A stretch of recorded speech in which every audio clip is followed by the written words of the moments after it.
আসসালামু আলাইকুম। যে বাংলার মুসলমান মরাকে নিয়ে কোনো টেনশন করে না, ওই বাংলাদেশে হাসিনার মতন স্বৈরাচারী জালেম আর ক্ষমতায় কোনোদিন বসবে না। ধরে কোন কথা দেখতে আমরা এতদিন আল্লাহ বাদ দিয়ে হাসিনার ভয় করার কারণ হলো আমরা মরবার চাই না। ধরে কোন কথা কথা কন না কেন, কথা কন না কেন? আপনি যতই চেষ্টা করেন বাতিলের সঙ্গে আপোষ করে বাঁচার, আপনি বাঁচতে পারবেন না। নির্দিষ্ট সময় হলে আপনাকে মরা লাগবেই। জোরে কোন কথা দেখতে তাহলে মরা যদি লাগে তো খামাখা আপোষ কার সাথে? কথা কয় না। আপোষ কার সাথে? নমরুদের আগুনের চুলার দিকে আমাদের জাতির পিতা আপোষ করে নাই, আপোষ করেছে আল্লাহর সাথে। ধরে কোন ঠিক কিনা? নমরুদ খালি বারবার কয়, ইব্রাহিম যে আগুনের চুলা জ্বলাইছি একবার তাকায় দেখ, একবার তাকায় দেখ। চরকের রশি যখন টান মারবো আগুনের চুলার মধ্যে পড়ে তুই পুড়ে ছাই হয়ে যাবি। ইব্রাহিম একবার কি বলবা না আমার আগুনের চুলার দিকে তাকায়া? ইব্রাহিম আল্লাহর দিকে তাকায়া বলতেছেন, হাসবি আল্লাহু নিমাল ওয়াকিল ওয়া নিমাল মাওলা ওয়া নিমান নাসির। কে রে নমরুদ? নমরুদ তুই আগুনের চুলা বানাইছিস, পোড়ানোর ক্ষমতা তোর হাতে নাই। পোড়ানোর ক্ষমতা কার হাতে? আমি সে আল্লাহর দিকে তাকাইছি। আমাদের সকলের মৃত্যু হবে অনিবার্য। মৃত্যু যখন হবে এই মৃত্যু যেন সাধারণ মৃত্যু না হয়, এই জন্য আমার আল্লাহর দিকে তাকায় থাকার দরকার আছে না নাই? আল্লাহ বলেছেন লা তামুতুন্না ইল্লা ওয়া আনতুম মুসলিমুন। তাহলে জান্নাতে যাইতে গেলে মরা লাগবেই।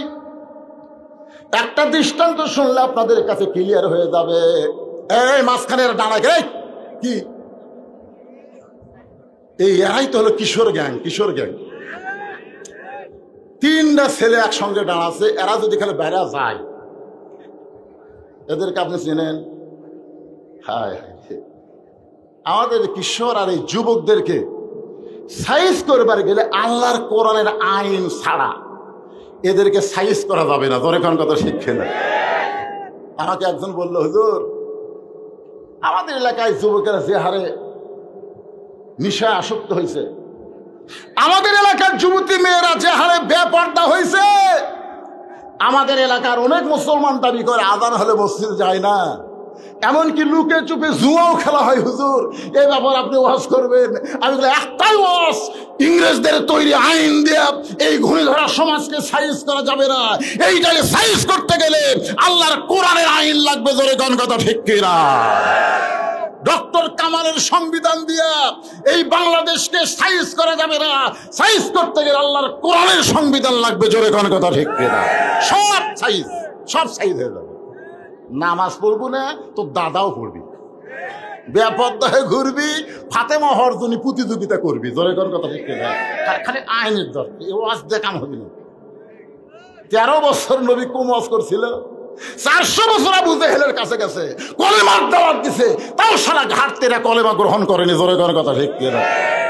কোরআন দিয়ে যখন আইন শুরু হলো আবু জেহেলকে বদর যুদ্ধে ঘাড় সাইজ করে দিল। জোরে কোন কথা ঠিক কিনা? শুনবো না তোর ঘরে শুনবি। আজকে আমাদের বাংলাদেশে এরকম সমস্যা কেন? ইন্না লিল্লাহ দিয়া আপনাদেরকে একটু তাফসীর করে বুঝাবার চাই ভাইজান। আর কে উঠবে নাকি? এই দেখ যুবক, ওই কি বাদাম বেচতেছে নাকি রে? এ কে বাদাম খাচ্ছেন রে? এ কে বাদাম খায়?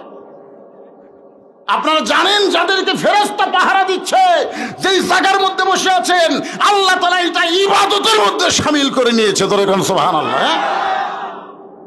আর বাদাম খান, যারা বাদাম খাচ্ছে পেটের কিন্তু দোষ হয়ে যাবে, এমন অসুখ হবে। হ্যাঁ, বাদাম খাবার দেন, একটু মনোযোগ দিয়ে শুনবেন। আল্লাহ বলে মুসা মৃত্যুকে পছন্দ করার 2 নম্বর কারণ কি? মুসা বলতেছে আল্লাহ মৃত্যুকে পছন্দ করার 2 নম্বর কারণ হলো আমার মৃত্যুটা কেবলমাত্র আপনার জন্য আমি ওয়াকফ করেছি। এখন আপনাদের কাছে আমার প্রশ্ন হলো, আমরা মরবো কার জন্যে? যারা বলবেন না তারাও মরবেন, আর যারা বলতেছেন তারাও মরবেন, দুই মরা কিন্তু এক না। এজন্য সবাই জবান খুলে বলবেন, আমরা মরবো কার জন্যে? ইন্না সলাতি ওয়া নুসুকি ওয়া মাহইয়ায়া ওয়া মামাতি লিল্লাহি রাব্বিল আলামিন।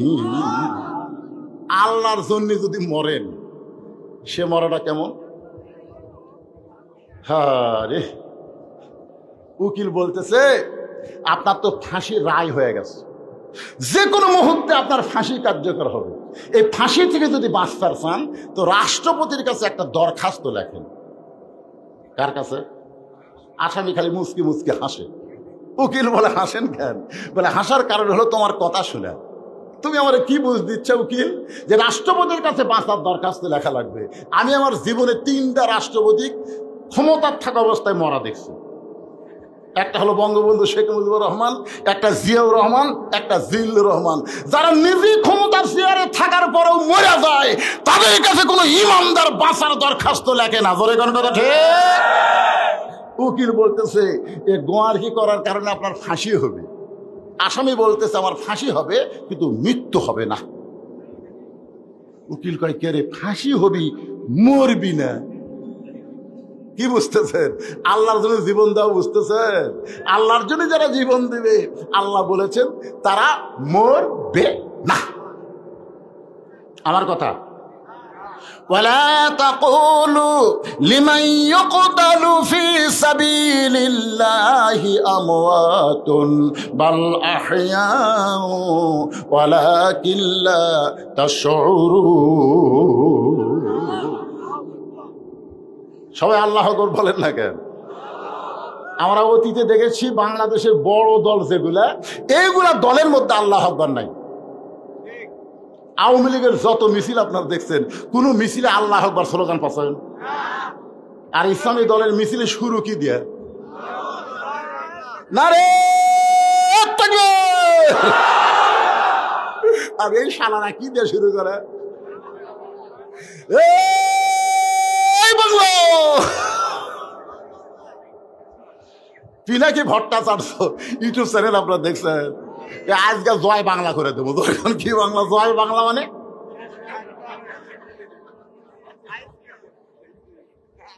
আপনার বলেন তো, আওয়ামী লীগের মিছিলে কেউ যদি ভুল করে আল্লাহু আকবার বলে, ওকে মিছিলের মধ্যে রাখবি না হাত ধরে বার করে দিবে? এইটা আমাকে দলের স্লোগান লয়। তুই কোথায় পাইলি? বিএনপির মধ্যে আল্লাহু আকবার নাই। আপনারা এখানে যারা বসে আছেন, আপনারা আওয়ামী লীগ করেন, বিএনপি করেন, এই জন্য আল্লাহু আকবার বলতে আপনাদের সমস্যা হচ্ছে। আল্লাহর কোরআনের তেলাওয়াত শুনলে ঈমান বাড়ে না কমে? প্রমাণ কি? আল্লাহর কোরআন, ওয়াইজা তুলিয়াত আলাইহিম আয়াতুহু জাদাতুহুম ঈমানাও ওয়া আলা রাব্বিহিম ইয়াতাওয়াক্কালুন।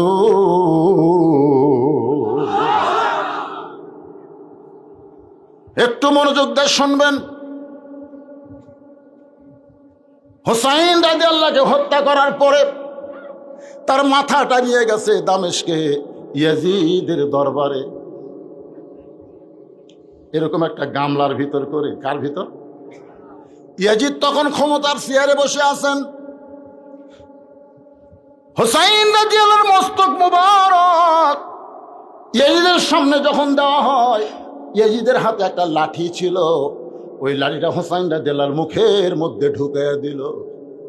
দেহ পড়ে আছে কারবালায়। ধরে কোন দেহ কোথায়? আফসোস করে লাভ নাই, শোনা লাগবে। 50 বছর কোরআনের হক তাফসীর করে বিনা অপরাধে আল্লাহর ওলিকে জেলখানায় বন্দী করলো। আমরা সমস্ত আলেম যখন তার হেফাজতের দোয়া করি, জেলখানার মধ্যে আল্লাহ তার চেহারাকে এত সুন্দর করে দিল, বাতিল সরকার বাধ্য হয়ে জেলখানাতে বের করে হাসপাতালে নিয়ে গিয়া ইনজেকশন পুশ করে তারে দুনিয়া থেকে বিদায় করে দিল। আল্লাহ জন্মগতভাবে আমাদের পক্ষে মানে আমাদেরকে মুসলমানের ঘরে কবুল করেছে। আল্লাহ ইচ্ছা করলে আমাদেরকে হিন্দুর ঘরেও পাঠাবার পারতেন না? আপনারা বলেন হিন্দু আমাদের বাংলাদেশে শতকরা 8%, আর সেই হিন্দুর মূর্তি আমাদেরকে পহরা দেওয়া লাগে। ওরা করে পূজা, আমরা দিই পাহারা। কি সর্বনাশা কথা! একজন আমাকে বলতে, হুজুর আপনারা যে হারে মূর্তি পহরা দেওয়া শুরু করছেন, কেউ যেন মূর্তি ভাঙতে না পারে, এই জন্য আজান দিলে মসজিদে যান আর নামাজ শেষ করে মূর্তি পাহারা দেন। আমি বললাম, বাজান, আমরা মূর্তি পাহারা দিচ্ছি এই কারণেই আমরা ষড়যন্ত্রকে গ্রেফতার করতে চাই। ধরে কোন ঠিক না?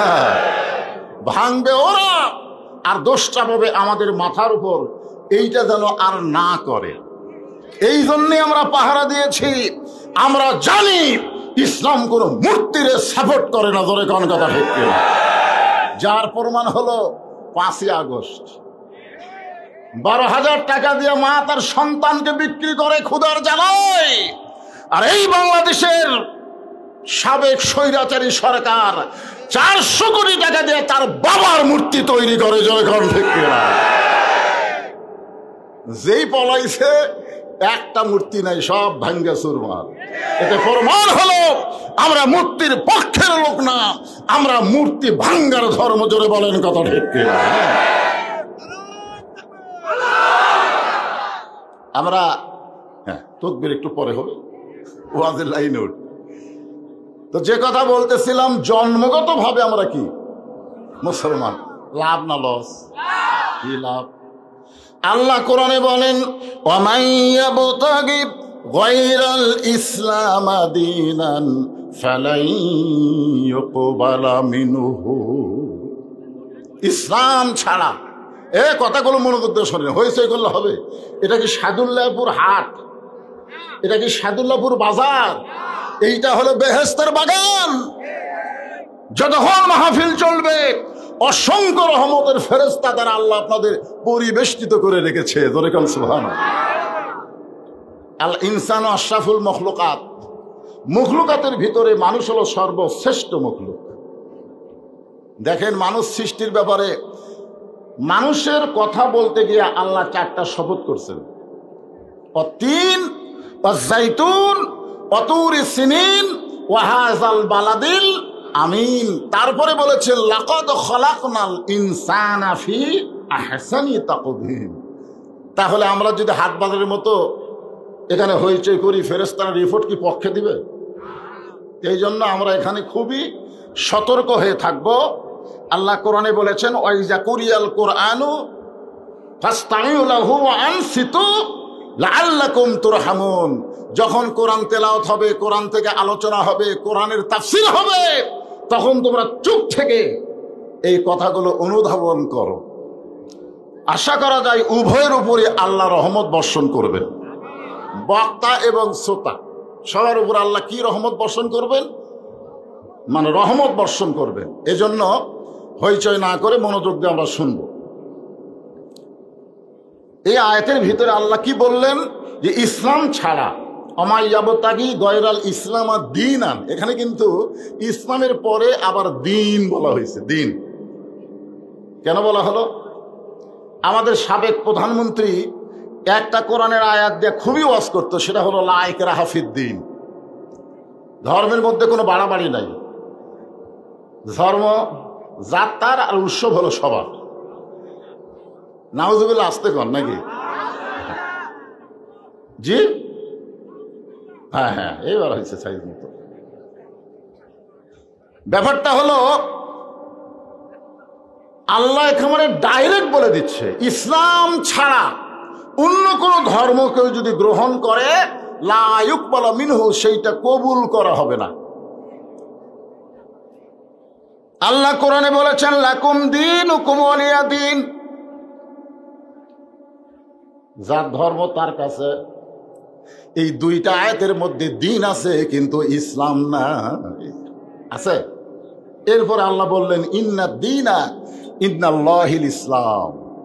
এই আয়াতের মধ্যে দিনও আছে, আবার ইসলামও আছে। এরপর আল্লাহ যখন বললেন, অমাইয়াবতাগি গয়রাল ইসলাম আর দীনান, মানে ইসলাম ছাড়া কোনো ধর্মই নাই। সুবহানাল্লাহ বলেন। ইসলাম ছাড়া কোনো ধর্ম যতগুলো ধর্ম পৃথিবীতে আছে ইসলাম ছাড়া সমস্ত ধর্ম হলো ভুয়া। জোরে বলেন কি? আরো জোরে, জোরসে বলুন। ভুয়া বোঝেন না? আমাদের বাংলাদেশের বগুড়ার হিরো আলম বইমেলা যখন গেছিল সমস্ত দর্শক বলে ভুয়া। জোরে কোন কি? বাংলাদেশের ক্রিকেটার সাকিব আল হাসান যখন বইমেলায় তখন ভুয়া। আর একটা মোস্তাফিজ বুড়া বয়সে এক চেংড়ি বিয়ে করছে, ওর বাড়ি হলো ঠাকুরগাঁও, ও যখন বউরে নিয়ে গেছিল তখন বলে ভুয়া। আমি অবশ্য আমার ফেসবুকে একটা পোস্ট করেছিলাম যে মোস্তাফিজ বুড়া বয়সে একটা যুবতী মেয়েরে বিয়ে করলো, ও যদি বিয়ে করার পরে বউটারে পর্দার মধ্যে রাখতো তাহলে বাংলার জনগণ জানতো না এর মধ্যে ছড়ি না বুড়ি। জোরে কোন কথা ঠিক? কিন্তু ওই পরিমনের মতন বেপর্দা করে নে বউরে বই মেলায় গেছে, সমস্ত লোকেরা বলতেছে ভুয়া ভুয়া ভুয়া। আসলেই তো তাই। ইসলাম ছাড়া যত ধর্ম পৃথিবীতে সমস্ত ধর্মই হলো ভুয়া ধর্ম। জোরে কোন কথা ঠিক? জন্মগতভাবে আসল ধর্মে আল্লাহ আমাদের কবুল করেছেন, খুশি না বেজার? আলহামদুলিল্লাহ। আল্লাহর প্রশংসা করার 2 নম্বর কারণ হলো ভাগ্য গুণে, কপাল গুণে আমরা একটা নেতা পাইছি। আমরা একটা কি পাইছি? নেতা পাইছি। আমাদের নবী হলেন আমাদের নেতা। একটা গান শুনছিলাম ছোটবেলায়, তখন বুঝতে পারিনি, কিন্তু এখন বুড়াকালে বুঝতেছি। আছেন আমার মুক্তার, আছেন আমার ব্যারিস্টার, সেই বিচারের হাইকোর্টেতে তিনি আমায় করবেন পার, আমি পাপী তিনি জামিনদার। আমি চিন্তা করলাম, আছেন আমার মুক্তার, আছেন আমার ব্যারিস্টার, সেই বিচারের হাইকোর্টেতে তিনি আমার করবেন পার, আমি পাপী আর তিনি হলেন জামিনদার। এই তিনি রাকে দেখছেন, ওনাকে কিন্তু না বুঝা কয় আল্লাহ। আসলে আল্লাহ তো হাকিম আর আমরা হব আসামি। আর আমাদের নবী আমাদের পক্ষে ওকালতি করে সুপারিশ করে জান্নাতে পৌঁছায় দিবে। পৃথিবীতে এমন কোন নেতা আছে যাদের পিছনে চামচাগিরি করতেছেন? কঠিন মহাসারে আপনার পক্ষে কথা বলবে এরকম একটা নেতা বার করেন। আমাদের নবী যখন লাইলাতুল মিরাজে জান্নাতের মধ্যে প্রবেশ করলেন, নবীর সঙ্গে একটা ফেরেশতা ছিল, নাম হলো জিবরাইল। ফেরেশতা বললেন, ইয়া রাসূলুল্লাহ, আপনি যদি জান্নাত থেকে বের না হন আল্লাহ আপনাকে জান্নাত থেকে বের করে দিবে না। আপনি যদি বার না হন আল্লাহ বার করে দিবে না। এই ঘোষণা কার? কোন জায়গায়? সালামুন আলাইকুম তিবতুম ফাদখুলুহা খালিদিন। একবার যদি কেউ জান্নাতে প্রবেশ করে আল্লাহ তাকে চিরস্থায়ী জান্নাত দিয়ে দিবে।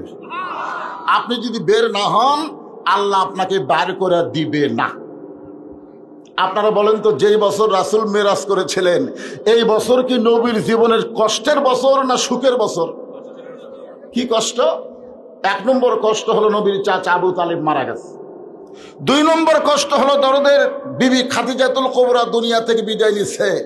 3 নম্বর কষ্ট হলো কলেমার দাওয়াত নিয়ে তায়েফে গেলে তায়েফবাসী নবীর দেহকে রক্তাক্ত করে দিয়েছে।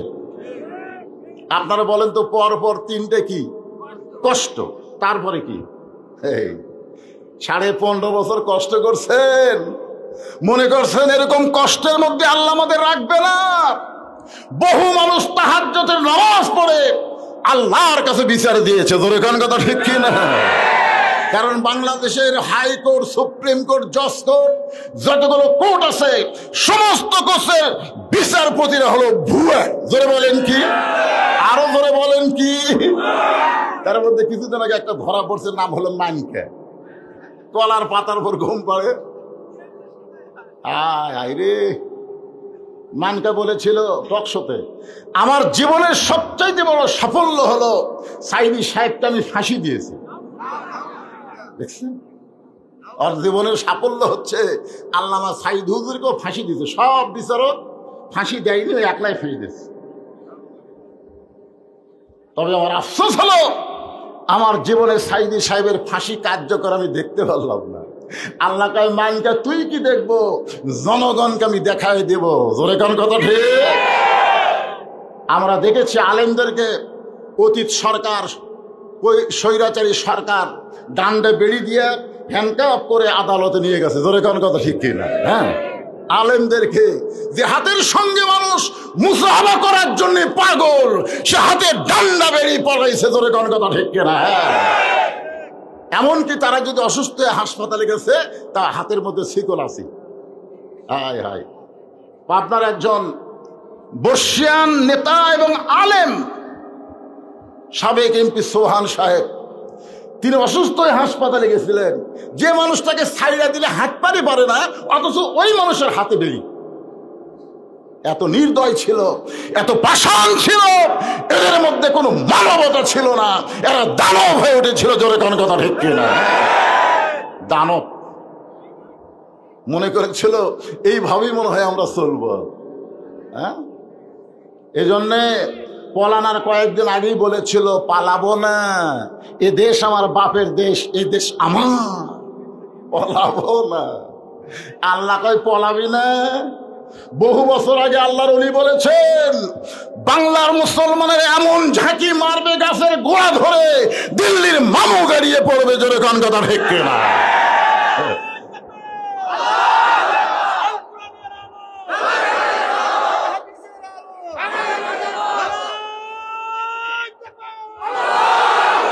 সংসদে জালো, আমরা আগামীতে 300 জন ভালো মানুষকে সংসদে পাঠাবো। ঠিক আছে? চোর ডাকাত বাটপার লুচ্চা হাইজাকার এমনকি মমতাদের মতন অশ্লীল গায়িকা পর্যন্ত সংসদে এমপি হয়েছিল। জোরে কোন কথা ঠিক কিনা? সারা জীবন কোরআন পড়ে না, হাদিস পড়ে না, আবার সিয়াসাত হয়। হ্যাঁ, কি এই বছর আবার হয়েছিল কি? হায় হায়, নায়ক টায়ক যা আছে সবগুলো এমপি। এই লুচ্চা জালেম লুটেরাজদেরকে আর আগামী সংসদে আমরা দেখতে চাই না। ভালো মানুষ আছে না নাই? যেরকম আছে না নাই? আমরা ভালো মানুষকে আবার পাঠাবো ইনশাআল্লাহ, কারণ আমাদের দেখা শেষ না। আমরা স্বাধীনতার পরে বাপের শাসন দেখেছি, এরপরে ভাইয়ের শাসন দেখেছি, এরপরে চাচার শাসন দেখেছি, এরপরে আমরা দেখলাম ভাবির শাসন, তারপরে আবার দেখলাম বাপের মেয়ের শাসন, তারপরে ভাবি, তারপরে ভোট পাক আর না পাক নিয়ে জোর করে শাসন করেছে। 54 বছর আমাদের দেখা শেষ। আগামীতে দেখবো আমরা আল্লাহর কোরআনের বাংলাদেশ। জোরে বলেন ঠিক? হ্যাঁ, আমাদের দেখা শেষ। সামনে আছে শুভ দিন, চিন্তা ভাবনা করে নিন। এখন থেকে চিন্তা করা লাগবে, কারণ কোরআনের মাহফিল, এখান থেকে আমাদের সিদ্ধান্ত গ্রহণ করতে হবে। জোরে কোন ঠিক কিনা? তো ফেরেশতা জিবরাইল বলে, ইয়া রাসূলুল্লাহ, আপনি যদি না যান আল্লাহ আপনাকে জান্নাত থেকে বের করে দিবে না। সঙ্গে সঙ্গে আল্লাহ নবী বললেন, জিবরাইল, আল্লাহ যদি আমাকে জান্নাতে থাকার জন্য ঢুকতো বলতো, আমি জান্নাতে প্রবেশ করতাম না। আল্লাহ যদি আমাকে জান্নাতে থাকার জন্য বলতো জান্নাতে প্রবেশ করেন, আমি প্রবেশ করতাম না। তবে আমি নবী আমার জন্য নয়, আমি নবী হলাম আমার উম্মতের জন্য। এই কথা শোনার পরে সুবহানাল্লাহ বলতে কষ্ট হচ্ছে। জিবরাইল বলে, হুজুর তাহলে আপনি কি চান? রাসূল বলে, আমি জান্নাত দেখার জন্য ঢুকছি। আমার উম্মতের জন্য আল্লাহ কেমন করে জান্নাত সুন্দর করে সাজাইছে, এইটা দেখার জন্য আমি জান্নাতে প্রবেশ করেছি। জিবরাইল বলে, হুজুর তাহলে কি আপনি জান্নাতে প্রবেশ করবেন না? রাসূল বলেন, ওই দিন আমি জান্নাতে প্রবেশ করব যেদিন আমার সমস্ত উম্মতেরা জান্নাতি হবে। এখন বলেন, যেই নেতা জান্নাতে গিয়েও আমাদের কথা বলে নাই, সেই নেতার পিছনে থাকার দরকার আছে না নাই? এমন নেতা নেত্রী ধরেন না, বিপদে বলে একলা পলায় যায়, আর বাংলাদেশের গর্তের মধ্যে লুকা থেকে আপা আপা করে। জোরে কোন কথা ঠিক কিনা? যতগুলো অডিও কল প্রকাশ পাইছে, আজ পর্যন্ত কি দেখছেন যে সাবেক প্রধানমন্ত্রী কোন বড় নেতার সাথে ফোনে কথা কইছে? সবগুলা চামচা। ধরে কেন সবগুলা কি চামচা? কারণ চামচারা কোথাও যাবার পারতেছেন, টাকা পয়সাও নাই। আসল যারা টাকা মারছে তারা তো সব সাইজ হয়ে গেছে। ও যে মাজা ভাঙ্গা, দুইজন ধরে টেজে তুলে দেওয়া লাগে, মাইক পালি বলে খেলা হবে খেলা হবে। কে রে তোর মাজা ভাঙ্গা, তোর মাজাত নাই, বল তুই খেলবি কেমনে? বাংলাদেশের জনগণ ওরে কাউয়া বলেছি নে। ধরে কোন কথা ঠিক কিনা? এই সকল বড় নেতাগুলো ধরা পড়া দরকার, কিন্তু এরা যে কোন জায়গাতে আছে আল্লাহ ভালো জানে। এই সুচকা ফিসকা সামসিকা বাদুর এরা মোবাইল কল ফাঁস করে দেয়। ভাইজান খুব খেয়াল করবেন, সময় এখন আমাদের আছে না নাই? বুঝে শুনে আমাদেরকে নেতা নির্বাচন করা লাগবে। আল্লাহ কোরআনে বলেন, লাকাদ কানা লাকুম ফি রাসূলিল্লাহি উসওয়াতুন হাসানাহ। ভাগ্য গুণে এমন একজন নবীর উম্মত হওয়ার কারণে আমরা সকলেই জবান খুলে বলবো আলহামদুলিল্লাহ। আল্লাহর প্রশংসা করার 3 নম্বর কারণ এই যে কোরআনের তাফসীর শুনতে আপনারা এসেছেন, এই কোরআন আল্লাহ আমাদেরকে কি স্বরূপ দান করেছেন? কি স্বরূপ? না স্বরূপ। কোরআন যে আমরা শরীফ বলি না, যে কোরআন শরীফ, এখানেও লেখা আছে কোরআন শরীফ। আপনি গোটা কোরআন শরীফ পড়লে কোরআন শরীফ আপনি পাবেন না, কোরআন মাজিদ পাবেন, কোরআনুল হাকিম পাবেন। যেরকম ঠিক কিনা? কোরআন মুবিন পাবেন। কিন্তু এই আমরা শরীফ বলে, তাই বলে শরীফ বলা যাবে না, এটা কিন্তু আমি বলতেছি, বলা যাবে। অনুনাজ্জিলু মিনাল কুরআনি মা হুয়া শিফাউ ওয়া রাহমাতুল লিল মুমিনিন। আয়াতে কারিমা শুধু তেলাওয়াত করলাম, আর একটা বাংলা স্লোগান আছে, আমি কি দিব? আমি যেই বলবো সব সমস্যার সমাধান, আপনারা বলবেন দিতে পারে আল কোরআন। যে আয়াতে কারিমা তেলাওয়াত করলাম এরই বাংলা অর্থ সব সমস্যার সমাধান দিতে পারে আল কোরআনের আলো, সংসদে জালো কোরআন হাদিস যেখানে লিল্লাহে তাকবীর। এখন আসেন, আমি সেই পবিত্র কালামুল্লাহ শরীফ থেকে একটা আয়াতে কারিমা আপনাদের সামনে তেলাওয়াত করেছি। আমাদের বগুড়া জেলায় কোনো মানুষ যখন মারা যায়, এই মরার খবর শুনে সকলে বলে ইন্না লিল্লাহি ওয়া ইন্না ইলাইহি রাজিউন। আপনাদের গায়েবান্ধার খবর কি? একই খবর। কে মরলে? না, মানুষ মরলে না। কিছুদিন আগে একজন মেয়ে মানুষ মারা গেল, নাম হলো বেগম মতিয়া চৌধুরী। নাম শুনছেন আপনারা? উনি মারা যাওয়ার পরে আমি ফেসবুকে দেখলাম কমেন্টের মধ্যে 116 জন কমেন্ট করছে। কতজন? 116 জন কমেন্ট করছে। তার মধ্যে একটাও ইন্না লিল্লাহ নাই, সব হচ্ছে আলহামদুলিল্লাহ। তাহলে বোঝা গেল বাংলাদেশে এমন কিছু দল আছে যেই দলের মানুষ বললে মানুষ খুশি হয়ে আল্লাহর শুকর আদায় করে। জোরে কোন কথা ঠিক? আমরা কি তেমন মানুষ হব না? আল্লাহর কোরআন বলতেছেন, যখন আসাবাতুহুম মুসিবা, তোমাদের উপরে বিপদ আপদ মুসিবত আসবে, ক্বালু, তখন তোমরা বলবে ইন্না লিল্লাহি ওয়া ইন্না ইলাইহি রাজিউন। এই আয়াতকে আমি বাছা নেওয়ার কারণ হলো,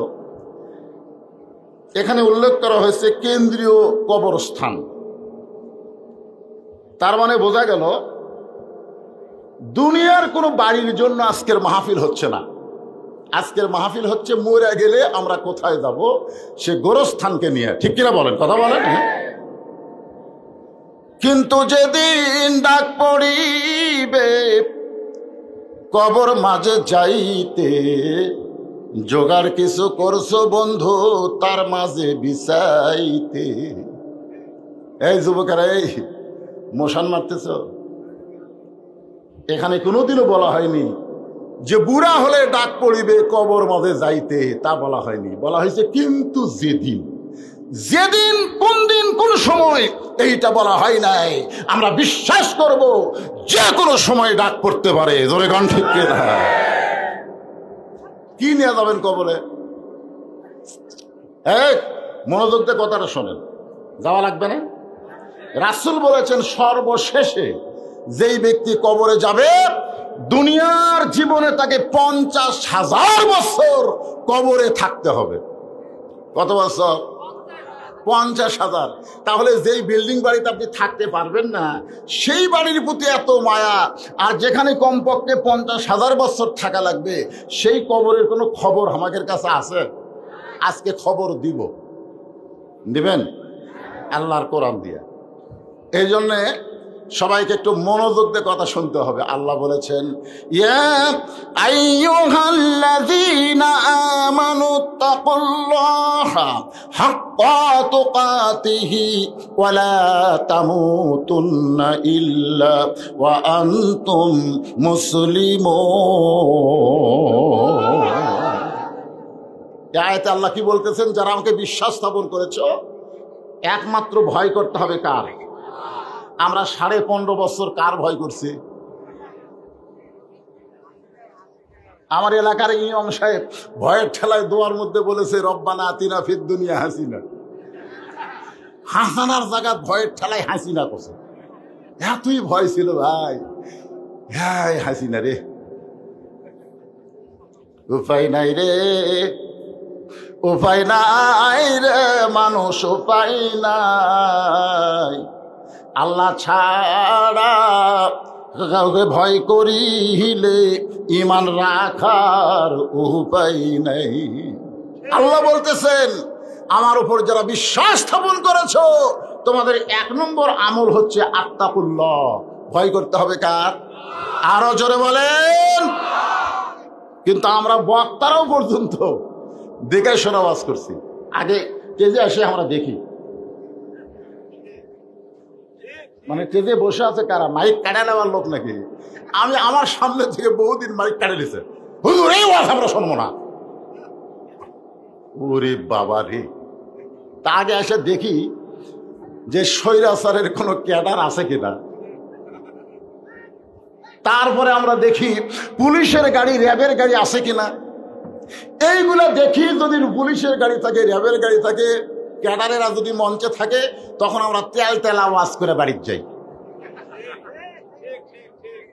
ইমান বলতেছে মাওলানা পুলিশ তোমাকে ধরবে, এই জন্য তুমি তেল তেল আওয়াজ করে বাড়ির যাও। গোবিন্দগঞ্জ পার হবার পারবা না, আজরাইল তোমাকে গ্রেফতার করবে। জোরে কোন কথা ঠিক কিনা? আপনার বলেন তো কার ধরার গুরুত্ব বেশি, পুলিশ ধরা না আজরাইল ধরা? তাহলে কবরে যাওয়ার আগে আমাদেরকে ধরবে কে? কার হুকুমে? আল্লাহর হুকুমে। হ্যাঁ, এটা খেয়াল রাখবেন। এখন অন্ধকার কবরে আমরা এমনি এমনি যাব না। আল্লাহ বলতেছেন 2টা আমল করা লাগবে। একটা হচ্ছে আল্লাহর ভয়, আর একটা হলো হাক্কা তুকাতিহি। সেই ভয়টা হলো নিয়ম মতো সব সময়। আজান দিছে, আল্লাহর ভয় নামাজ পড়তে গেছে, আসরের নামাজ শেষ করে জমির ধান দেখবার গেছে। বিকালবেলায় ধান দেখবার গিয়ে দেখে উপরে জমিতে পানি চলমল করতেছে, নিচে আর জমির 1 ফোঁটাও পানি নেই। উপরে খালি পানি চলমল করে, নিচে পানি নেই। তখন চারিদিকে তাকায়, কেউ নেই। আস্তে করে বসে জমির আল কেটে দিস, ওই পানি দিয়ে হাত ধোছে, ধোয়ার পরে আবার দাঁড়ায় চারিদিকে তাকায় বলে আলহামদুলিল্লাহ, কেউ দেখেনি। আপনারা বলেন সত্যি করে কেউ দেখেনি? কে দেখছে? তাহলে দরজা জানলা বন্ধ করে তারা ভোট দিল। 1 জনের ভোট 100 জনের 1 লাই দিল। জোরে কোন কথা ঠিক? কথা বলেন না কে? আপনারা বলেন তো কেউ যদি একা 2 ভোট দেয়, ওর বাপ কয়টা? এক মুরব্বী আইসে ভোট দেওয়ার জন্য, ছেলেরা বলতেছে দাদা কষ্ট করে আইসেন কেন? আপনার ভোট তো আমি দিছি। দাদা মন খারাপ করে যাচ্ছে, বলে দাদা যাচ্ছেন যান, দাদিক যেন না পাঠান, কারণ দাদির ভোটও দেওয়া হচ্ছে। কিন্তু তোর দাদিরা 4 বছর আগে মরছে, এখন মরা মানুষেরও ভোট হচ্ছে, মরা মানুষেরও ভোট হয়। আপনারা বলেন এই যে দরজা জানলা বন্ধ করে 150টা করে যারা সিল মারলো, কে দেখলো? আর 2 কান্দর দুটো বসে আছে কে? তোমার 2 কান্দে 2 মোহরি লিখিতেছেন ডায়েরি, দলিল দেখে রায় দিবে, টাকা পয়সার নাই কারবার। কেরামান পড়েন, কেরামান কাতিবিনা ইয়ালামুনা মা তাফআলুন। এখন আসেন ভাই, তাহলে আপনাদের গাইবান্ধাতে কোনো মুসলমান মারা গেলে সবাই কি বলে? ইন্না লিল্লাহি ওয়া ইন্না ইলাইহি রাজিউন। আচ্ছা, এখানে যারা একটু আলেম আছে, যারা মোটামুটি কোরআনের অর্থ বুঝে, তারা চিন্তা পড়ে গেছে, আল্লাহ কি বলতেছে? যখন বিপদ আপদ মুসিবত আসবে তখন বলা লাগবে ইন্না লিল্লাহ। তাহলে মানুষ মরলে আমরা ইন্না লিল্লাহ কেন পড়ি? চিন্তা করার দরকার আছে না ভাই? আমি বহু আলেমকে বলছি, বহু আলেম, যে ভাই মুসলমান মারা গেলে আমরা ইন্না লিল্লাহি ওয়া ইন্না ইলাইহি রাজিউন কেন পড়ি? হুজুর এই বুড়া বয়সে আবার আপনার এটা জানবার মন চাই, আগে থেকে হয়ে আসতেছে, এখন হচ্ছে, অসুবিধা কি? আমি বললাম কোরআনে আয়াতের সাথে এই পড়ার তো মিল পাওয়া যায় না, কারণ বিপদ আপদ মুসিবত আসলে আল্লাহ বলেছেন ইন্না লিল্লাহ পড়ো। কে বলতে বলেছেন? আল্লাহ বলেছেন কওলু, মানে বলো, ফরজ। আপনারা বলেন তো, বর্তমান সাদুল্লাপুরের বাংলাদেশের একটা অংশ হলো সাদুল্লাপুর, এই সাদুল্লাপুরের সবচাইতে বড় বিপদের নাম কি? আপনাদের এলাকায় সবচাইতে বড় বিপদ কি জানেন না? ওহো, তাহলে তো বিপদ। এই যুবকেরা তোমরা বলো, এই সাদুল্লাপুরে বর্তমানে অনেক বিপদ আছে, তার মধ্যে সবচাইতে বড় বিপদ কোনটা? আজরাইল। কেউ কয় আজরাইল, কেউ কয় মোবাইল। আমি গোটা বাংলাদেশ ওয়াজ করে দেখেছি, এই মুহূর্তে বাংলাদেশের জন্য সবচাইতে বড় বিপদ হলো মানুষ কোরআন ওয়াজ শুনবে কিন্তু কোরআন মোতাবেক চলবে না। আপনারা বলেন তো, আবু জেহেলের মতন সারা রাত জায়গা নবীর কোরআন তেলাওয়াত শুনলো আর সকালবেলায় কোরআনের বিরুদ্ধচারণ করলো, এই কোরআন শুনে কোনো লাভ আছে? সারা রাত শুনছে ডাঙায় নেড়ে। আপনার তো বসার চান্স পাচ্ছেন, আপনারা আমার সামনে বসে আমার দেখতেছেন। আবু জেহেল নবীর সামনে বসে কোরআন শুনছে, চোরের মতন পিছনে দাঁড়ায় কোরআন তেলাওয়াত শুনছে। আর আবু বকর চোরের মতো সামনে বসে কোরআন তেলাওয়াত শুনেছে। রাসূল বলেছেন সামিনা ওয়া তাআনা, কোরআনের আয়াত, সামিনা ওয়া তাআনা, শুনতে হবে আমল করার নিয়তে। এখন সবচেয়ে বড় বিপদ হলো কোন বক্তা কোন ঢঙ্গে ওয়াজ করে, কোন বক্তার ওয়াজ মানুষ কেমন শোনে, এইটা নিয়ে চর্চা হয়, কিন্তু আল্লাহর কোরআন কিভাবে চলতে বলতেছে এই চর্চা বাংলাদেশের মুসলমানের নাই। জোরে কোন কথা ঠিক?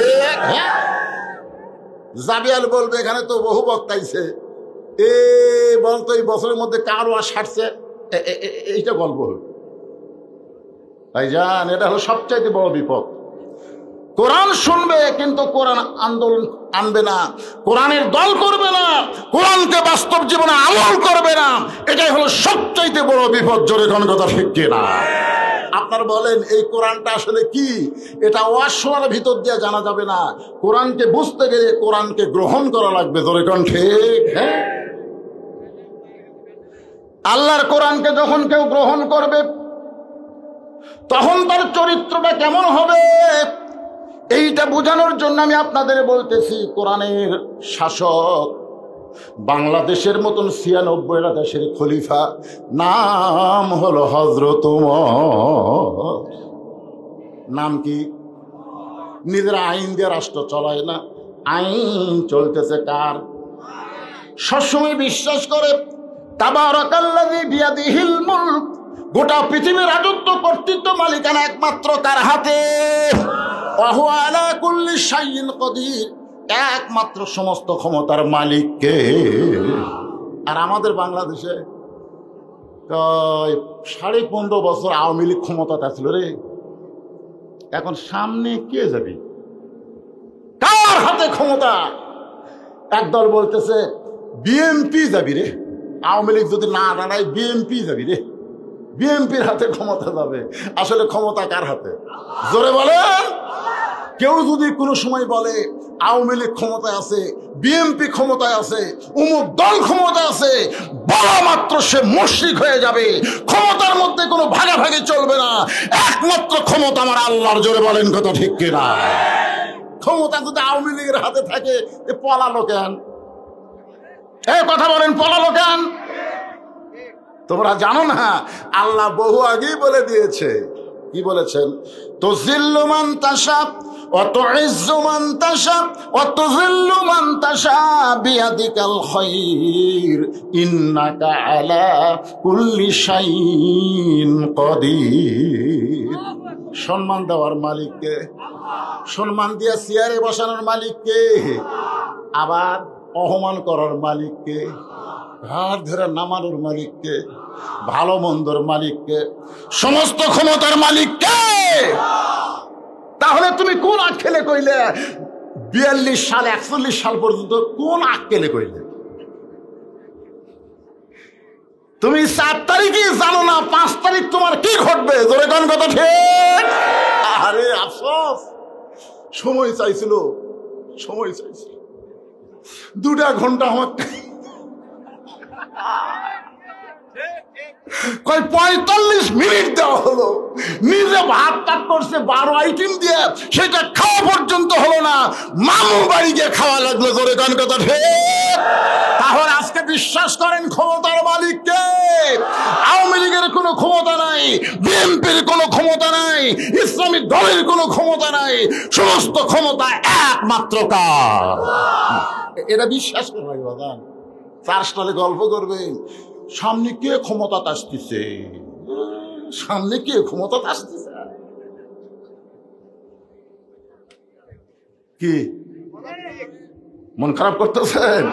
ইন্না লিল্লাহর উপর তাফসীর হবে, মরে গেলে কবর দিয়ে ও গোরস্থান বানাচ্ছে, গোরস্থান। এটা হবে 2018 সালে সাপাহারে এক হিন্দু মুসলমান হলো আমার হাতে। আমাকে বলে হুজুর কলমা পড়াই দেন, মুসলমান হব। মুসলমান হওয়ার পরে আমি হিন্দুটাকে বললাম, বাজান তুমি মুসলমান হলে কি দেখে? হিন্দু বলতে হুজুর আমার বাপ মা দেখে। তোমার বাপ মাকে দেখে তুমি মুসলমান হলে? আমার বাপ মা মারা গেলে আগুন দিয়ে পোড়া হয়েছে হুজুর। আমার বাবাকে কাঠের খড়ির উপর যখন রাখা হলো, বাবার পা পিছন দিকে ছিল, সেই পা টেনে নিয়ে এসে ভাঙলো। পাও যখন সোজা হয় না তখন পাও ভেঙে ফেলে দিয়ে তার উপর মোটা মোটা কাঠ দিয়ে আগুন ধরানো হলো। আমি একজন হিন্দু, আমার বাবা মরার পরেও তাকে আগুন দিয়ে পুড়ে শাস্তি দিয়ে দুনিয়া থেকে ভূষ্মিত করা হলো।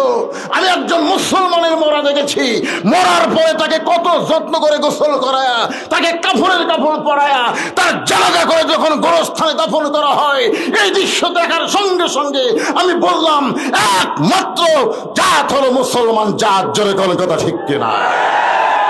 আমি হিন্দু ধর্মকে আমার অন্তর থেকে বের করে দিয়ে আমি মুসলমান হলাম। দেখছেন, আর কিছুই দেখেনি, খালি মুসলমানের গোরস্থানে দাফন করা দেখে ওই মুসলমান হয়ে গেছে। বুঝতে পারতেছেন না আপনি কোন জাত? বহু আলেমকে বললাম, হুজুর মানুষ মরে গেলে আমরা ইন্না লিল্লাহ পড়ি কেন? আলেমরা সবাই বলে সবচাইতে বড় বিপদ হলো মরা। সবচাইতে বড় বিপদ কি? মরা। এজন্য মরার খবর শুনে আমরা ইন্না লিল্লাহ করি। আমি চিন্তা করে দেখলাম এ কথা হয় না। মুরব্বি কি বুঝতেছে? সবচাইতে বড় বিপদ মরা, তাহলে আবু সাইদ জীবন দিল কেন? মরাই যদি সবচাইতে বড় বিপদ হয়, আবু সাইদের জীবনের বিনিময়ে বাংলাদেশ আবার স্বাধীন হয়েছে। জোরে বলেন কথা ঠিক কিনা? মরা বিপদ। রে আবু সাইদের বাপ মা খালি মশান মারতেছে, এই বাইসা থাকলে কি খাতাম না খাতাম, মরে যায় না ভালো হলো রে। যাই আসতেছে এক গাদি করে টাকা দিয়ে যাচ্ছে, ফল টল নিয়ে এসে মুরব্বী। মরা বিপদ না, আবু সাইদের বাপ মা ভাই ভাবির জন্য মরাটাই হলো সবচাইতে রহমত। ঝরে কোন কথা ঠিক কিনা? যদি মরার মতন মর, যদি মরার মতন মর। আমি একটা দৃষ্টান্ত দেই, তাহলে বুঝতে পারবেন। আল্লাহর একজন মস্ত বড় পয়গম্বর, নাম হলো মুসা কালিমুল্লাহ। জোরে কোন নাম কি? তিনি একদিন তুর পর্বতের কিনারায় গিয়ে দাঁড়ায় আছে। আল্লাহ বলে, মুসা তোমার খবর কি? মুসা বলতেছে আলহামদুলিল্লাহ। আল্লাহ কয়, মুসা কি জন্য দাঁড়িয়ে আছো পাহাড়ের কিনারায়? বলে, আপনাকে একটা প্রশ্ন করব, তার উত্তর শোনার জন্য।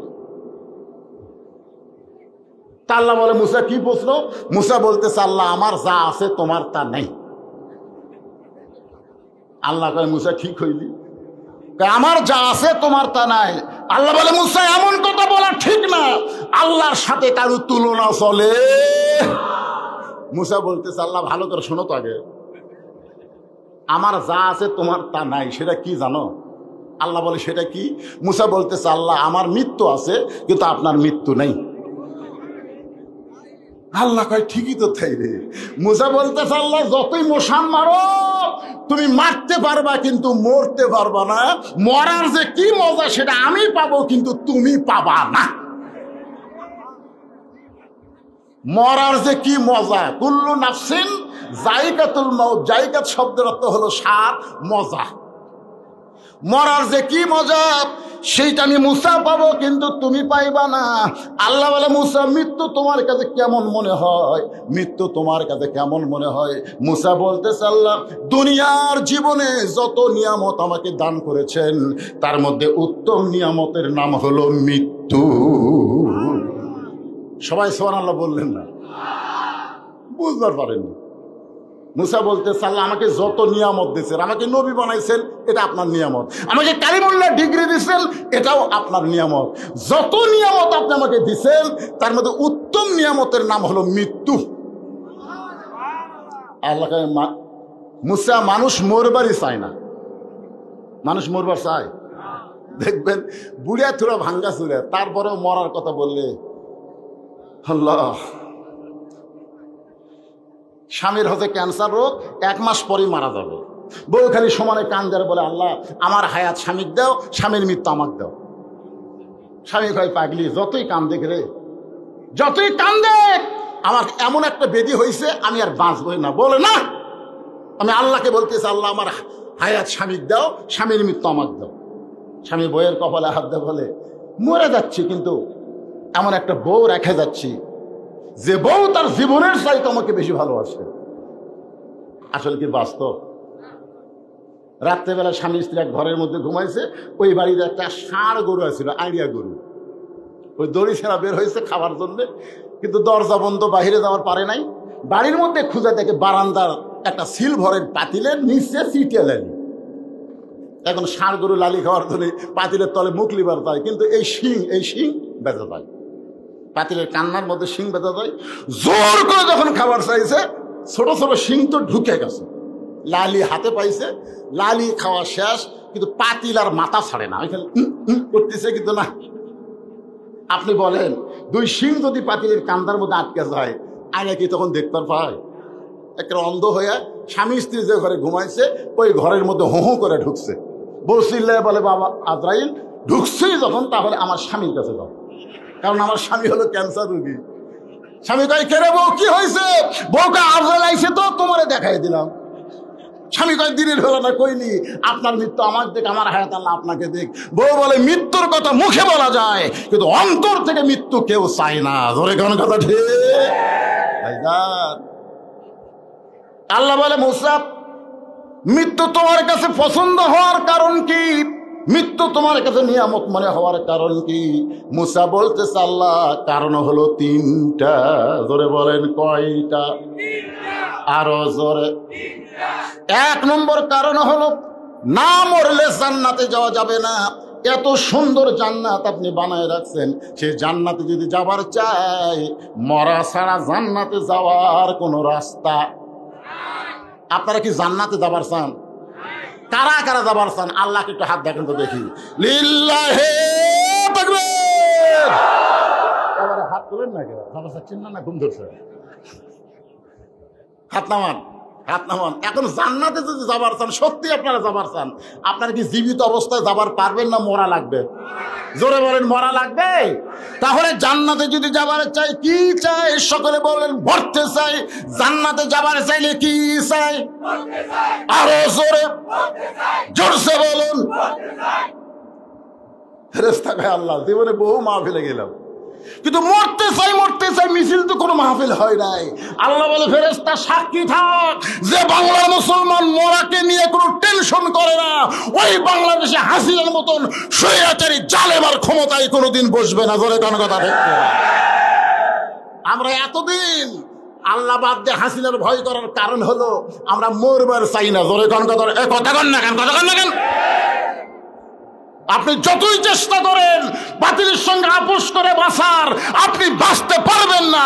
নির্দিষ্ট সময় হলে আপনাকে মরা লাগবেই। জোরে কোন কথা দেখতে, তাহলে মরা যদি লাগে তো খামাখা আপোষ কার সাথে? কথা কয় না, আপোষ কার সাথে? নমরুদের আগুনের চুলার দিকে আমাদের জাতির পিতা আপোষ করে নাই, আপোষ করেছে আল্লাহর সাথে। জোরে কোন ঠিক কিনা?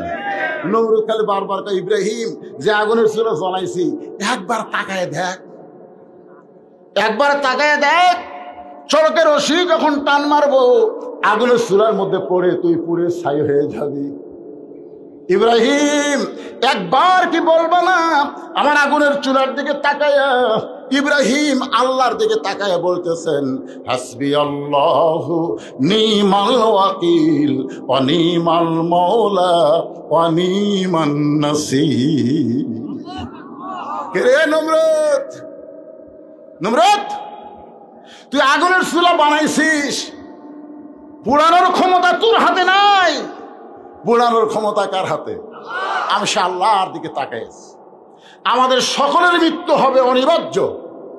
মৃত্যু যখন হবে, এই মৃত্যু যেন সাধারণ মৃত্যু না হয়, এই জন্য আমার আল্লাহর দিকে তাকায় থাকার দরকার আছে না নাই? আল্লাহ বলেছেন, লা তামুতুন্না ইল্লা ওয়া আনতুম মুসলিমুন। তাহলে জান্নাতে যাইতে গেলে মরা লাগবেই। একটা দৃষ্টান্ত শুনলে আপনাদের কাছে ক্লিয়ার হয়ে যাবে। এই মাঝখানের দাঁড়াকে কি, এই এরাই তো হলো কিশোর গ্যাং। কিশোর গ্যাং, তিনটা ছেলে একসঙ্গে দাঁড়াচ্ছে, এরা যদি খালি বেড়া যায়, এদেরকে আপনি চেনেন? হায় হায়, আমাদের কিশোর আর এই যুবকদেরকে সাইজ করবার গেলে আল্লাহর কোরআনের আইন ছাড়া এদেরকে সাইজ করা যাবে না। তোর এখন কথা শিখে না।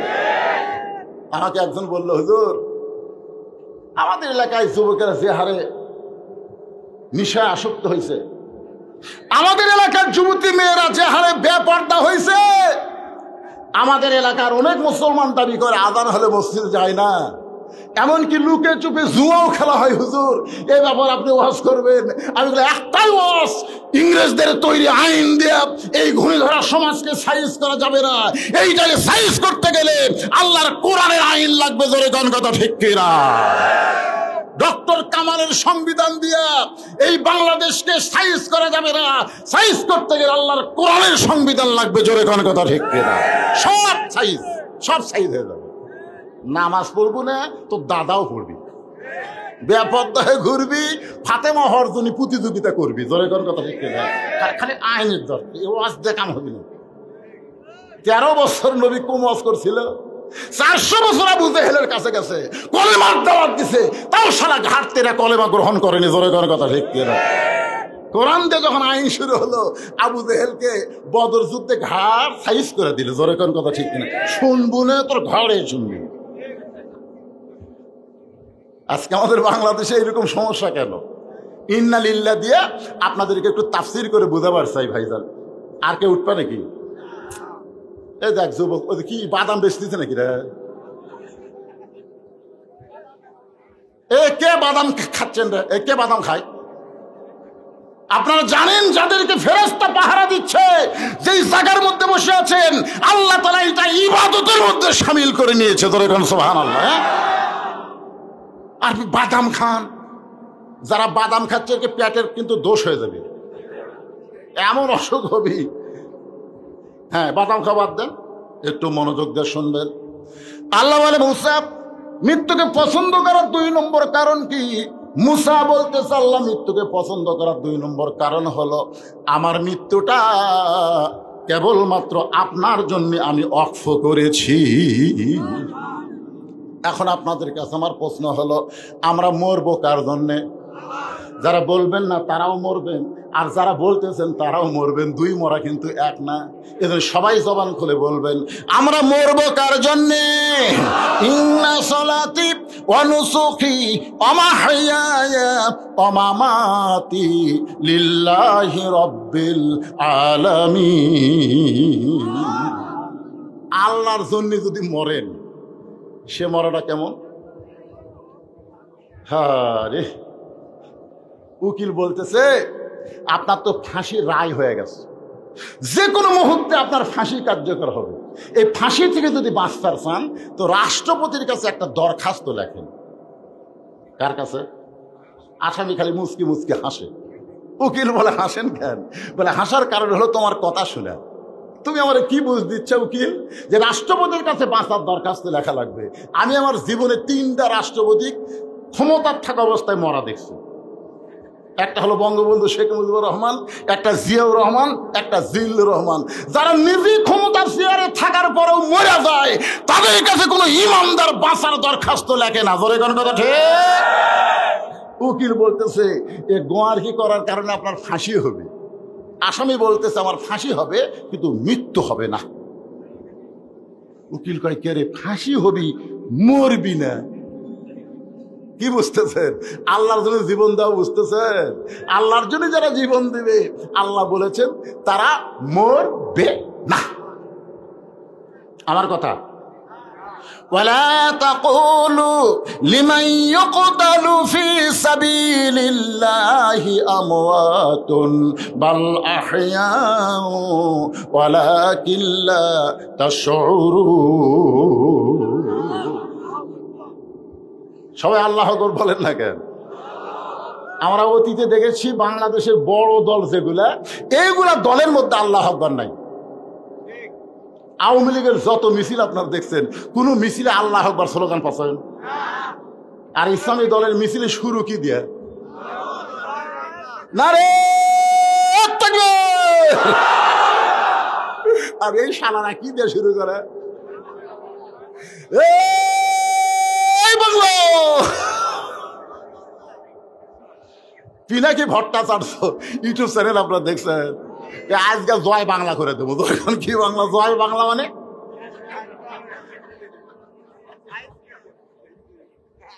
আপনার বলেন তো, আওয়ামী লীগের মিছিলে কেউ যদি ভুল করে আল্লাহু আকবার বলে, ওকে মিছিলের মধ্যে রাখবি না হাত ধরে বার করে দিবে? এইটা আমাকে দলের স্লোগান লয়। তুই কোথায় পাইলি? বিএনপির মধ্যে আল্লাহু আকবার নাই। আপনারা এখানে যারা বসে আছেন, আপনারা আওয়ামী লীগ করেন, বিএনপি করেন, এই জন্য আল্লাহু আকবার বলতে আপনাকে সমস্যা হচ্ছে। আল্লাহর কোরআনের তেলাওয়াত শুনলে ঈমান বাড়ে না কমে? প্রমাণ কি? আল্লাহর কোরআন, ওয়াইজা তুলিয়াত আলাইহিম আয়াতুহু জাদাতুহুম ঈমানাও ওয়া আলা রাব্বিহিম ইয়াতাওয়াক্কালুন।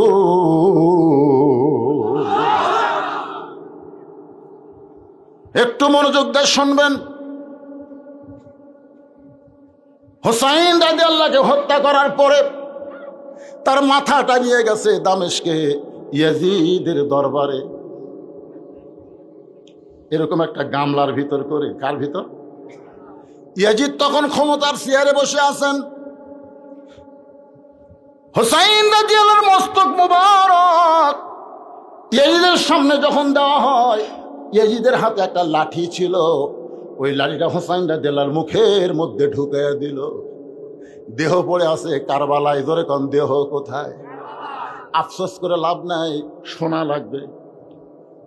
50 বছর কোরআনের হক তাফসীর করে বিনা অপরাধে আল্লাহর ওলিকে জেলখানায় বন্দী করলো। আমরা সমস্ত আলেম যখন তার হেফাজতের দোয়া করি, জেলখানার মধ্যে আল্লাহ তার চেহারাকে এত সুন্দর করে দিল।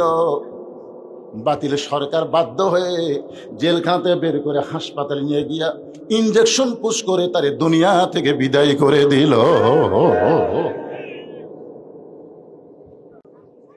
আল্লাহর বান্দারা শোনেন, বাংলাদেশের ময়না পাখিগুলোকে ধরে ধরে খাঁচায় বন্দি করে, আর কাউয়ার মতন কাউয়াকে তারা বাহিরে থাকার অবকাশ দিয়ে দেয়। ধরে কোন কথা ঠিক কি না?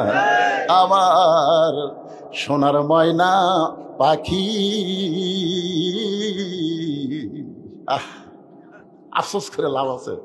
ইতিহাস ইতিহাস ক্ষমতার চেয়ারে বসে লাঠি হোসেন রাদিয়াল্লাহর মুখের মধ্যে ঢুকা দিছে। দেহ পড়ে আছে কারবালায়, মাথাটা নিয়ে গেছে। সেই মাথাটাকেও অসম্মান করার জন্য মুখের মধ্যে লাঠি ঢুকায় বলে, হোসেন তুই শেষ।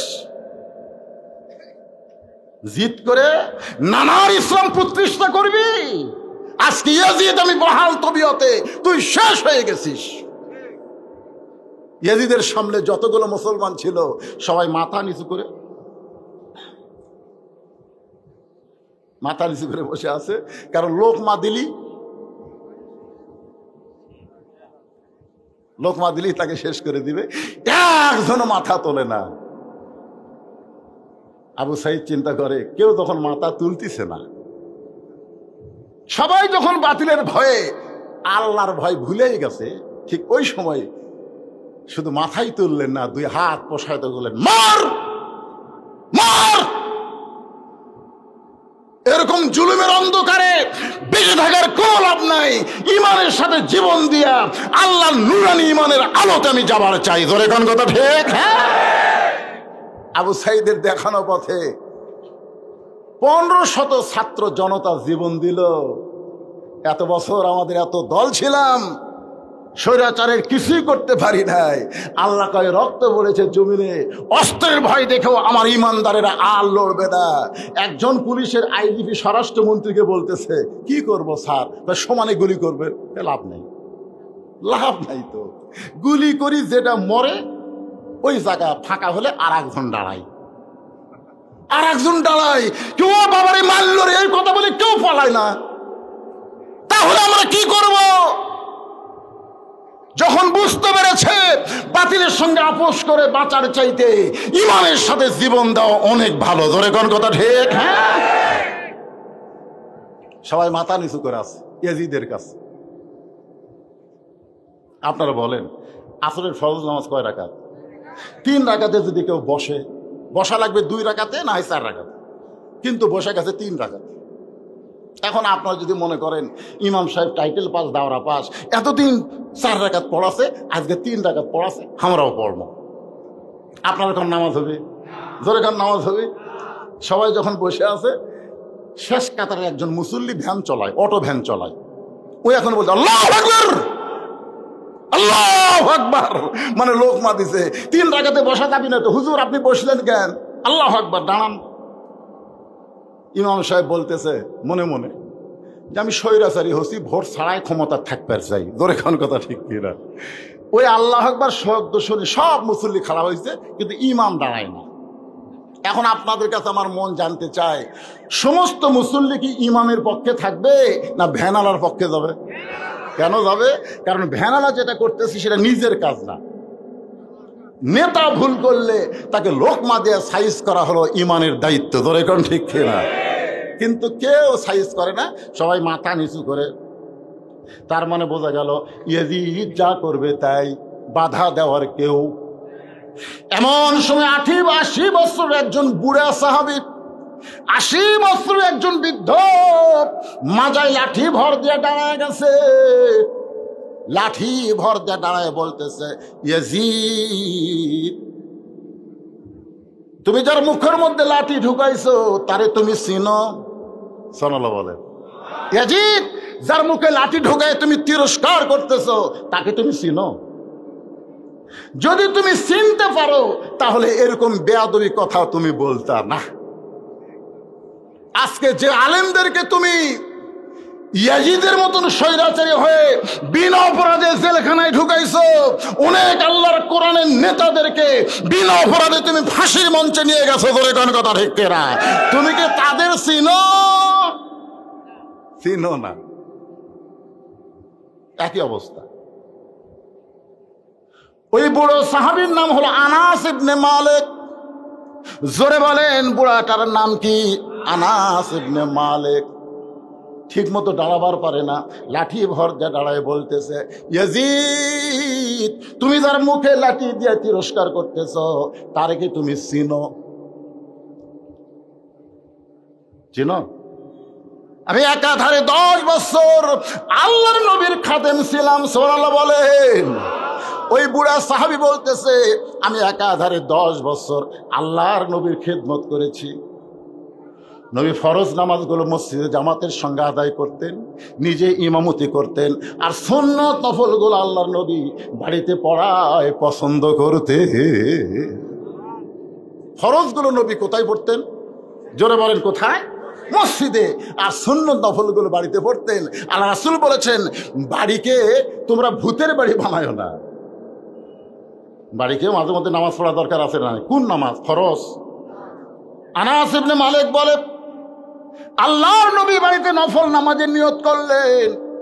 নবী রুকু করে যখন সেজদায় গেছে, এমন সময় ওই হোসাইন যার মুখে লাঠি ঢুকাইছো, ওই হোসাইন কোত্থেকে দৌড়ে এসে নানার পিঠে লাফ দিয়ে চড়ে বলতেছে, চল ঘোড়া চল, চল ঘোড়া চল। আমি আনাস আশ্চর্য হয়ে গেলাম। নবীর পিঠে চড়ে চল ঘোড়া বলতেছে। আমি হোসেনের বেয়াদবি দেখে আর সহ্য করতে পারলাম না। আমি আস্তে করে গিয়া নবীর পিঠ থেকে যখন হোসেনকে নামাবার চাই, এমন সময় আল্লাহ নবী নামাজ পড়া অবস্থায় আমাকে নিষেধ করলেন। কিছুক্ষণ পরে হোসাইন বলতেছে, যে ঘোড়া চলে না এই ঘোড়ার পিঠে খামাকা বসে থেকে কি করব? যখন হোসাইন রাগ করে চলে গেছে, এমন সময় নবী নামাজ শেষ করে চোখের পানি নিয়ে আমি বললাম, নবী গো, এত বড় বেয়াদবি করতেছে, আমি পিঠ থেকে নামাবার চাইলাম, আপনি কেন নামাজ পড়া অবস্থায় নিষেধ করলেন? আল্লাহ নবী বলে, রে আনাস, তুমি কি জানো আমি হোসেনকে পিঠ থেকে নামাবার চাইছিলাম, কিন্তু নামাজের মালিক আল্লাহ বলে, হাবিব, আপনি নবী যেমন হোসেনকে ভালোবাসেন, আমি আল্লাহ তেমন ভালোবাসি।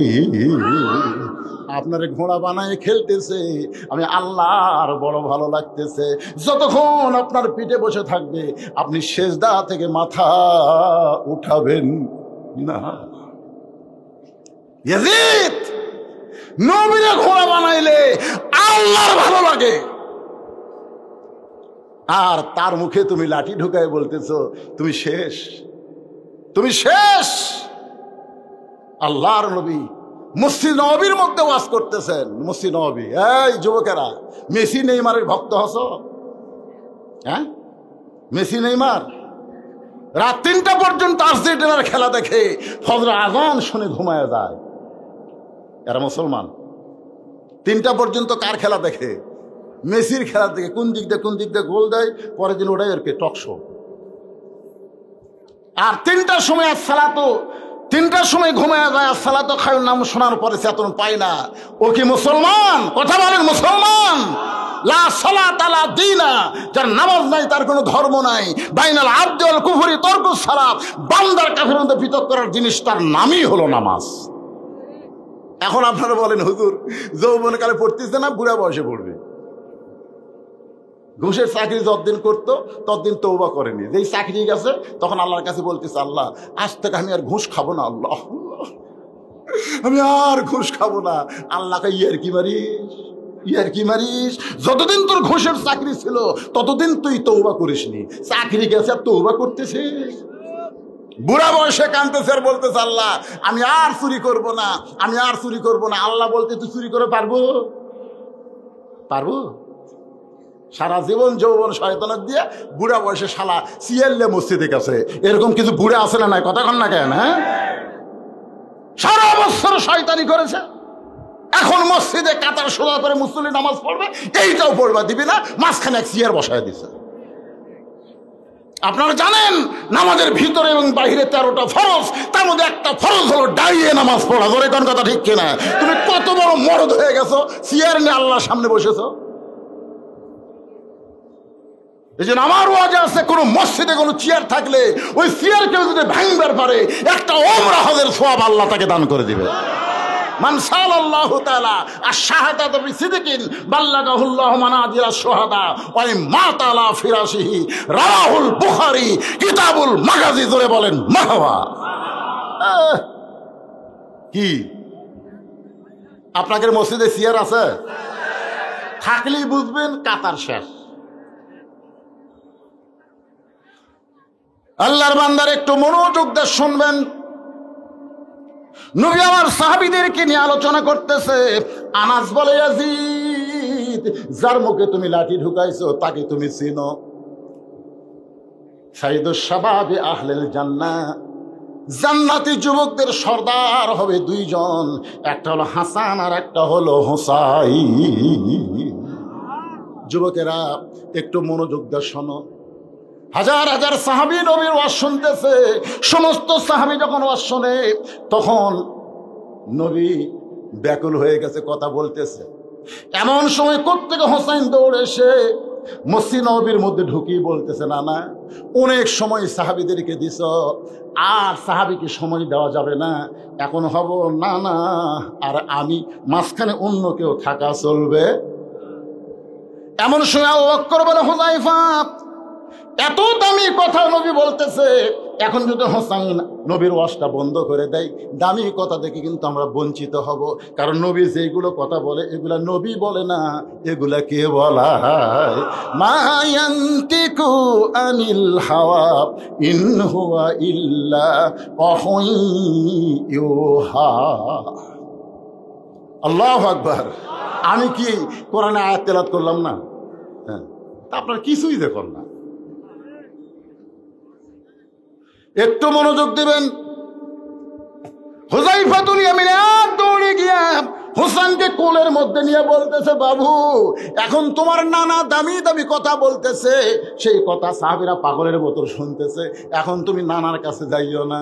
সঙ্গে সঙ্গে হোসেন বলে, রে নানার সাহাবীরা, আমার নানাকে চিনো বলে নানার দামি কথা শুনতেছো, আমাকে চিনো না বলে নানার কাছে আমাকে যাবার দিচ্ছ না। আজকে শুনে নাও, ওই নানার চাইতে কোনো অংশে আমি ছোট না। আমার নানাকে চিনো, এ কারণে নানার ওয়াজ শুনতেছ।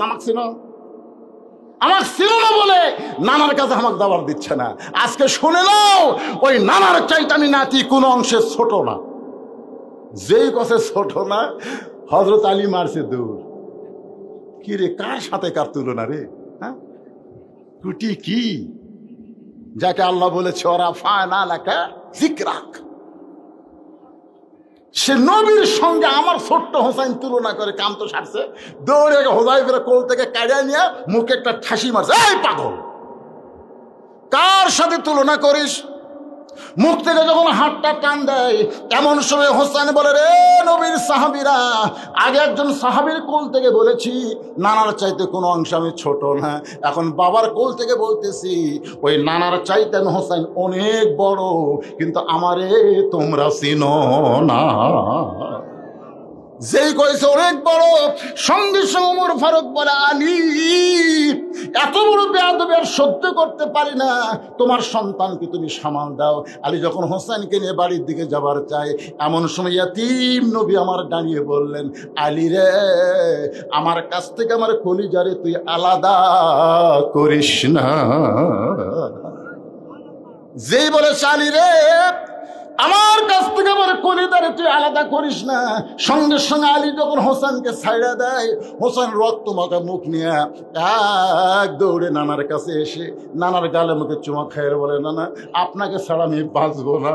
এদিকে কারবালার প্রান্তরে কেউ যখন হোসেনের সঙ্গে নাই, নানার ইসলামকে গালিব করার জন্যে ৭২ জন সঙ্গী নিয়ে নিজের জীবন আল্লাহ রাস্তায় কুরবানি দেয়।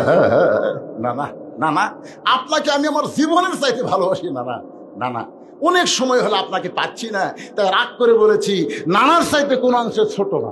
নবী বললেন, এ পর্যন্ত শোনা যাচ্ছিল, তুই যদি আমাকে ঘরের মধ্যে একলা বলতি আমি কিছুই বলতাম না, কিন্তু এতগুলো সাহাবীর সামনে এ কথা বলা ঠিক হলো? তুই ঘরের মধ্যে আমাকে বলতিস যে নানা আপনার চাইতে আমি বড়, আমি কিছুই মনে করতাম না, কিন্তু উমর যে খাবার খেপছে, এখন তুই বলবি ঘরের মধ্যে কয়, এতগুলো সাহাবীর সামনে বলছিস। তুই কেমনে আমার চাইতে বড় হইলে একটা বার সাহাবীদের সামনে একটু প্রমাণ কর। হুসাইন বলতেছে, না না রে, তোমার হোসেন ছোট্ট হবার পারে, কিন্তু হিসাব ছাড়া কথা কোনোদিন বলে না। ওমর ফারুক বলে, হোসাইন তুই ছোট্ট মানুষ, কি হিসাব? হুসাইন বলে, না না, তোমার আমার মধ্যে কথা হয়, মাঝখানে উমর মাথা মারে, কারণ কি? রাসূল বললেন, এজলিস ইয়া উমর, উমর তুমি বসো। হোসেন বলে, না না, আমার জীবনের 1 নম্বর হিসাব হলো আমার মা আর তোমার মা।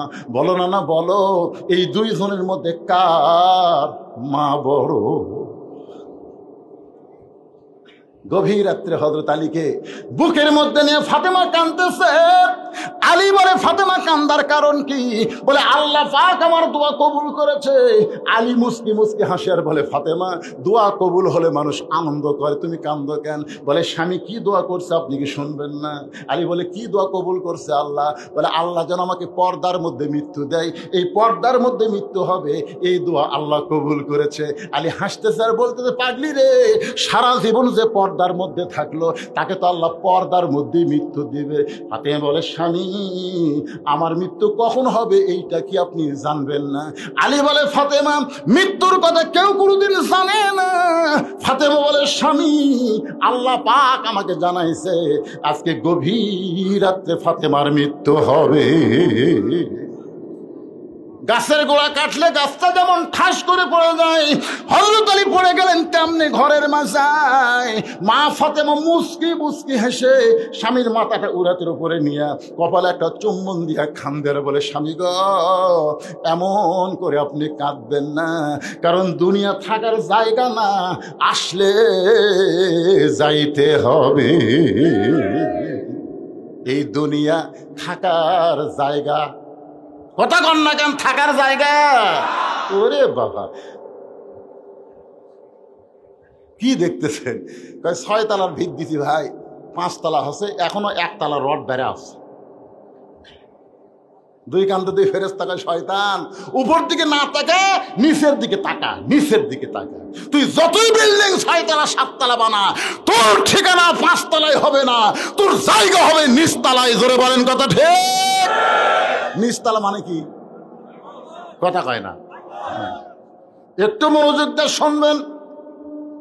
ফাতেমা বলে, স্বামী গো, আমি মরে যাওয়ার পর আমার 3টা চাওয়া আপনাকে গ্রহণ করা লাগবে, 3টা চাওয়া আপনাকে কবুল করা লাগবে। আলী কান্দার বলে, ফাতেমা, গরিব ছিলাম বলে দুনিয়াতে কিছুই চাইলা না, মরার পরে কি চাইবা ফাতেমা? বলে, 1 নম্বর চাওয়া হলো রাতের অন্ধকারে আমাকে দাফন করবেন, পর্দার মধ্যে মৃত্যুবরণ করব, দিনের বেলায় কবর দিবেন, চলবে না, রাতের বেলায় আমাকে দাফন করবেন।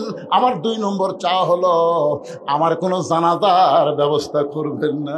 আলী বলে, ফাতেমা, হাজার হাজার মানুষ তোমার জন্য দোয়া করবে। ফাতেমা কত ভালো। ফাতেমা মুস্কি মুস্কি হাসের বলে, 1,00,000 মানুষ যদি ফাতেমা বলে ভালো, আর আপনি যদি বলেন ভালো না, ফাতেমার 1 তিল পরিমাণ লাভ হবে না। আর দুনিয়ার তামাম মানুষ যদি বলে ফাতেমা খারাপ, আর আপনি যদি বলেন আমার বউ ফাতেমা ভালো, স্বামীর সার্টিফিকেট আল্লাহ 8টা জান্নাতের দরজা খুলে দিবে।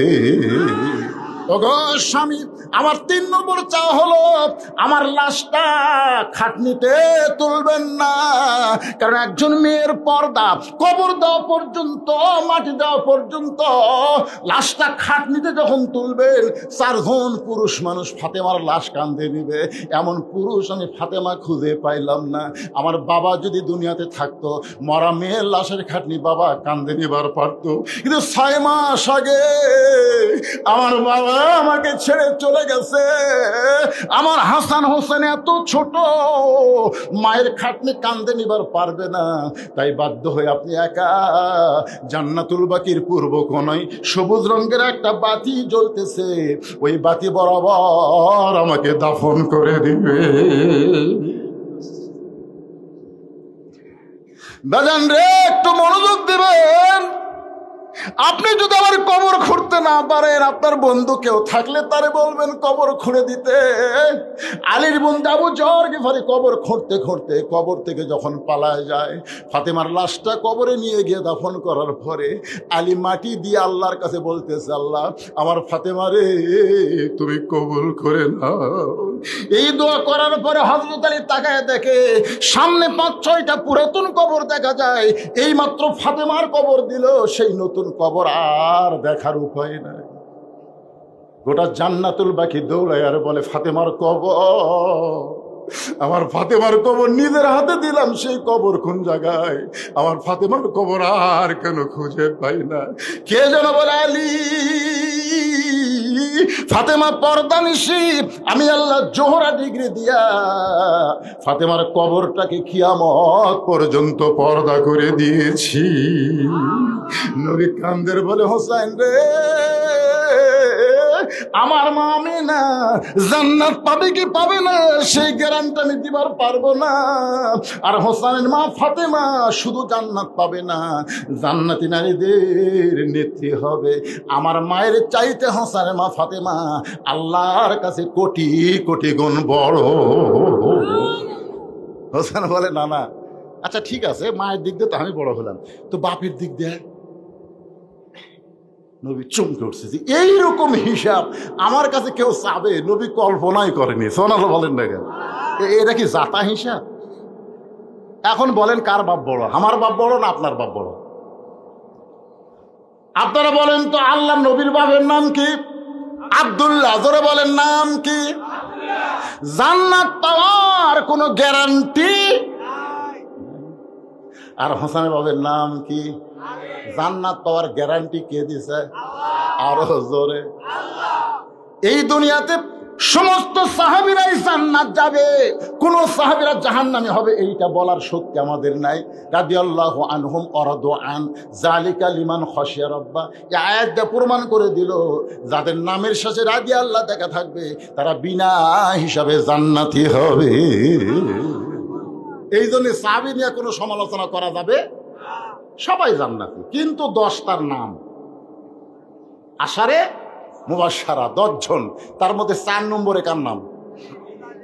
এই ছেলে পেলে কথা কও না কেন রে বা? এইগুলো নম্বর জানো না আপনারা? 1 নম্বর আবু বকর, 2 নম্বর উমর, 3 নম্বর ওসমান, 4 নম্বর আল্লাহ রাসূল বললেন নম্বরের দিক দিয়ে আলী 4 নম্বর হতে পারে, কিন্তু আমার 4 জন সাহাবী 1 নম্বর। সবাই চিন্তা করতে দেখে রে, 1 নম্বর আবু বকর, 2 নম্বর উমর, 3 নম্বর ওসমান, 4 নম্বর আলী। তাহলে সবাই 1 নম্বর কেমনে হয়? আল্লাহ রাসূল বললেন নরমে 1 নম্বর আবু বকর, গরমে 1 নম্বর উমর, সম্পদে 1 নম্বর ওসমান, আর জ্ঞানে 1 নম্বর আলী। তাহলে সবাই কয় নম্বর? কিন্তু একসাথে তো বলা যাবে না, এই জন্যে একটু নম্বরের দরকার আছে না নাই? আবু বকর 1 নম্বর, উমর 2 নম্বর, ওসমান 3 নম্বর, 4 নম্বর আলী। রাসূল কান্দার বলে, হাসান হোসাইন রে, তোমার বাবা আলী শুধু জান্নাতি নয়, সার্টিফিকেট পাওয়া একজন মানুষ।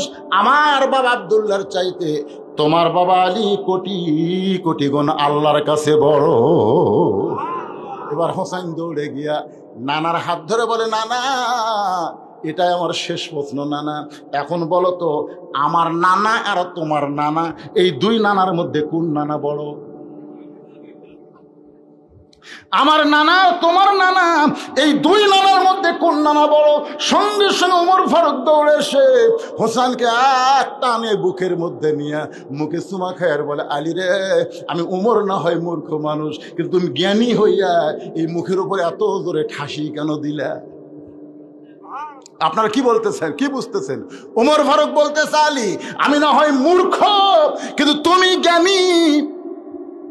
আপনারা বলেন তো পৃথিবীর মুসলমানের মধ্যে 1 নম্বর জ্ঞানীর নাম কি? আরো জোরে, জোরসে বলেন। আনা মাদিনাতুল ইলমে ওয়া আলিও বাবুহা। সাহাবীদের নিয়ে রাসূল খাচ্ছেন, রাসূলের পাশে বসে আছেন হযরত আলী। আলীর জ্ঞান দেখার জন্য আলী খুরমা খেজুর খাচ্ছে আর বিচিটা আলীর সামনে রাখতেছে। আলী যখন অন্যদিকে মন দেয় ফট করে বিচি রেখে। এক সময় রাসূল বলতেছে, দেখো আমার আলীর পেটে এত খিদে, কতগুলো খেজুর একলাই খাচ্ছে, বিচি ঠিক হয়ে গেছে। আলী বলতেছে, ভাই আমার পেটে খিদা বেশি, এই জন্য বিচিও বাড়াছে বেশি। তোমরা বলো তো ক্ষুধা বেশি কার, যে বিচি বার করা খায় না বিচি সহ খায়? সবাই বলতেছে ক্ষুধা তারই বেশি যে বিচি সহ খায়। নবীর সামনে তাকায় দেখো একটাও বিচি নাই। এখন বলো ক্ষুধা কার বেশি? আয় আয়। সঙ্গে সঙ্গে নবী দাঁড়িয়ে বললেন, আলী, আজ থেকে তোর ডিগ্রি হলো আনা মাদিনাতুল ইলম ওয়ালিউ বাবুহা। ওমর ফারুক হোসেনকে বুকের মধ্যে নিয়ে বলে, হোসাইন, তোমার নানার নানা ওয়াহাব জুহুরিকে দুনিয়ার কেউ চিনে না। আর হোসেনের নানা সঙ্গে আল্লাহ কোরআনে করেছেন ঘোষণা, ওয়া ইন্নাকা লাআলা খুলুকিন আযীম। নবীর নানার চাইতে হোসেনের নানা কোটি কোটি গুণ বড়। এখন হোসেন বলে, নানা, মায়ের দিক দিয়ে যদি আমি বড় হই, বাবার দিক দিয়ে যদি আমি বড় হই, নানার দিক দিয়ে যদি আমি বড় হই, তাহলে তুমি বড় কোন দিক দিয়ে? সঙ্গে সঙ্গে রাসূল, আনাস বলে, ইয়াজিদ, ইয়াজিদ, যার মুখের মতো লাঠি ঢুকাইছিস। সঙ্গে সঙ্গে রাসূল এভাবে হোসেনকে উপর দিকে তুলে বললেন, এ সাহাবীরা, বলো তো, আমি আর হোসেনের মাথা কার উপরে? নবী এরকম মাথার উপর তুলিছে। তখন সাহাবী বলতেছে, হুজুর, আপনার মাথার উপর তো হোসেনের মাথা দেখা দেয়। আলী বলতেছে, মাথা উপরে থাকলে কি হয়? পা তো মাটির নাই। মারাত্মক একটা অ্যাঙ্গেলের ডোজ দিছে। তোর এখন কথা ঠিক না? মাথা উপরে থাকলে কোনো পা তো মাটির নাই। আজকে হোসেনের এত দাম হয়েছে হোসেনের জন্য না, আল্লাহর নবীর কারণে। জোরে কোন কথা ঠিক কিনা? আর সেই মুখে তুমি লাঠি ঢুকাইয়া অহংকার করতেছো। হোসেন শেষ হয়ে গেছে? হোসেন শেষ হয়নি, তুমি শেষ। তখন সব মাথা তুলে কয়, কে রে এ বুড়া, কে রে? তুমি শেষ। যে ক্ষমতার অহংকারে ভালো মানুষকে হত্যা করে অহংকার করে কথা বলতেছো, আমি তো দেখতে পাচ্ছি। ইয়ানজুরু বিনুরিল্লাহ, জোরে কোন সুবহানাল্লাহ। ইত্তাকু ফিরাসাতাল মুমিনিনা ফাইন্নাহু ইয়ানজুরু বিনুরিল্লাহ। যারা প্রকৃত মুমিন হবে তারা তোমাদের মতন এই ভোঁতা চোখ দিয়ে দেখবে না, তারা যা দেখবে আল্লাহর নূরের সাহায্যে। যেটা দেখেছে আল্লামা সাঈদী, জোরে কোন কথা ঠিক কিনা? তার প্রত্যেকটা কথা 100 ফলে যাচ্ছে। ধরে কথা কন না, কথা কন না। আপনারা কি মনে করছেন আমাদের মতন এইরকম চোখ দিয়ে দেখছেন? আল্লাহ রাসূল বলতেছেন, ইত্তাকু ফিরাসাতাল মুমিনিনা ফাইন্নাহু ইয়ানজুরু বিনুরিল্লাহ। আনাস বলতেছে, আমি দেখতে পাচ্ছি। তখন ইয়াজিদ কিন্তু সিয়ারে। ধরে কান কোথায়? আনাস বলতেছে, আমি দেখতে পাচ্ছি অচিরে তোমার ক্ষমতা যাবে, তুমি নিগৃহীত হবে, তোমার নাম পৃথিবীতে আর কেউ বলবে। আপনারা বলেন তো, কয় বছর? মাত্র 5 বছরের মধ্যে ইয়াজিদ শেষ। আজকে গোটা বাংলাদেশ যদি অনুবীক্ষণ যন্ত্র দিয়ে খোঁজেন, ইয়াজিদ নামের কোনো মানুষ আপনারা পাবেন? আমার এলাকার এক আকাশ মহন্ত, তার এক বেটা হচ্ছে, আমার কয় মামা, মামা করে কয়, একটু দোয়া করে দেন তো। আমি বললাম, দোয়া লাগবে না, একটা ভালো নাম কই। বলে, কি নাম মামা? বলে, তোমার সন্তান নাম ইয়াজিদ থো।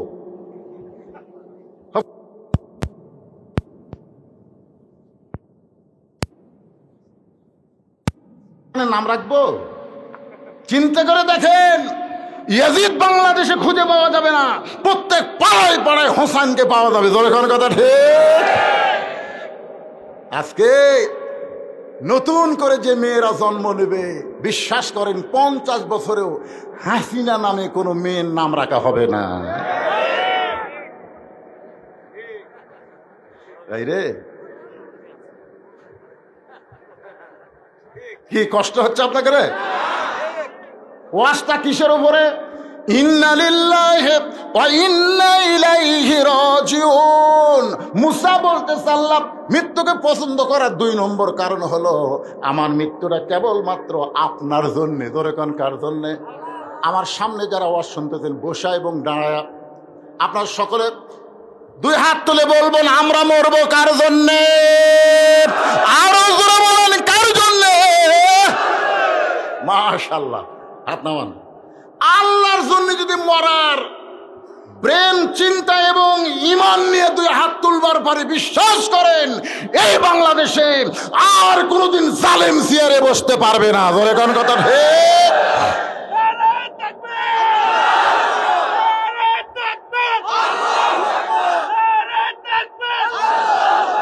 আপনারা বলেন, বাংলাদেশের মসজিদগুলো কার দখলে আছে?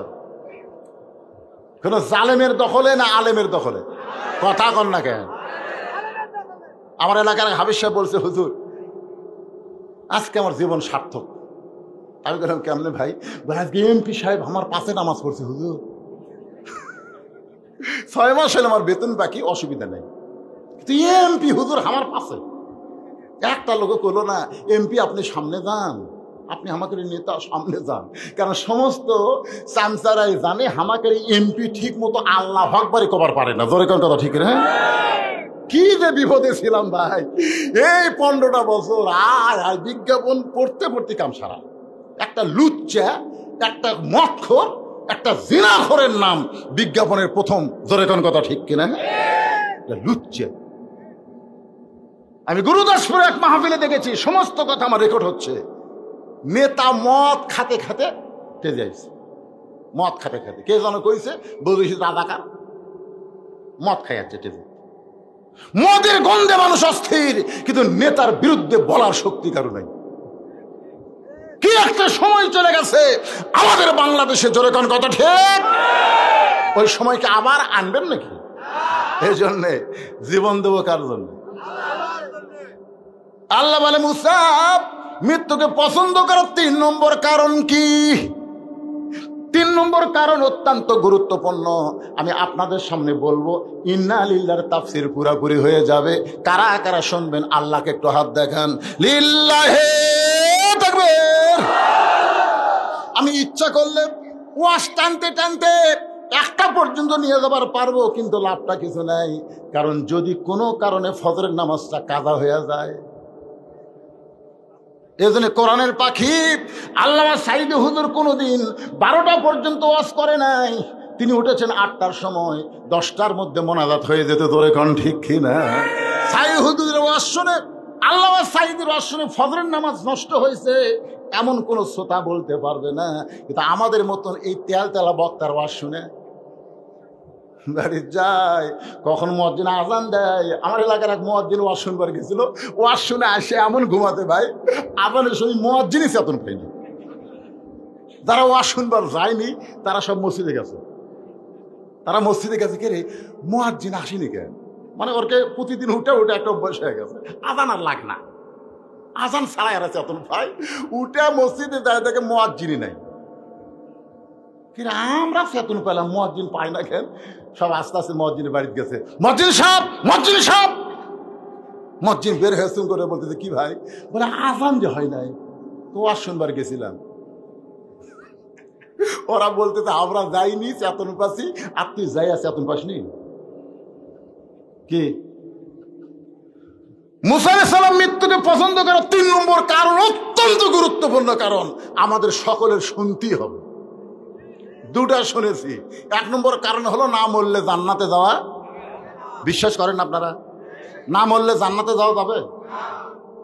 লাইলাতুল মেরাজে নবী আমাদের ইমামতি করছিলেন বাইতুল মুকাদ্দাসে, যে বাইতুল মুকাদ্দাস এখন ইসরায়েলের ইহুদিরা দখল করার পায় তারা করতেছে। ধরে খান কথা ঠিক কিনা?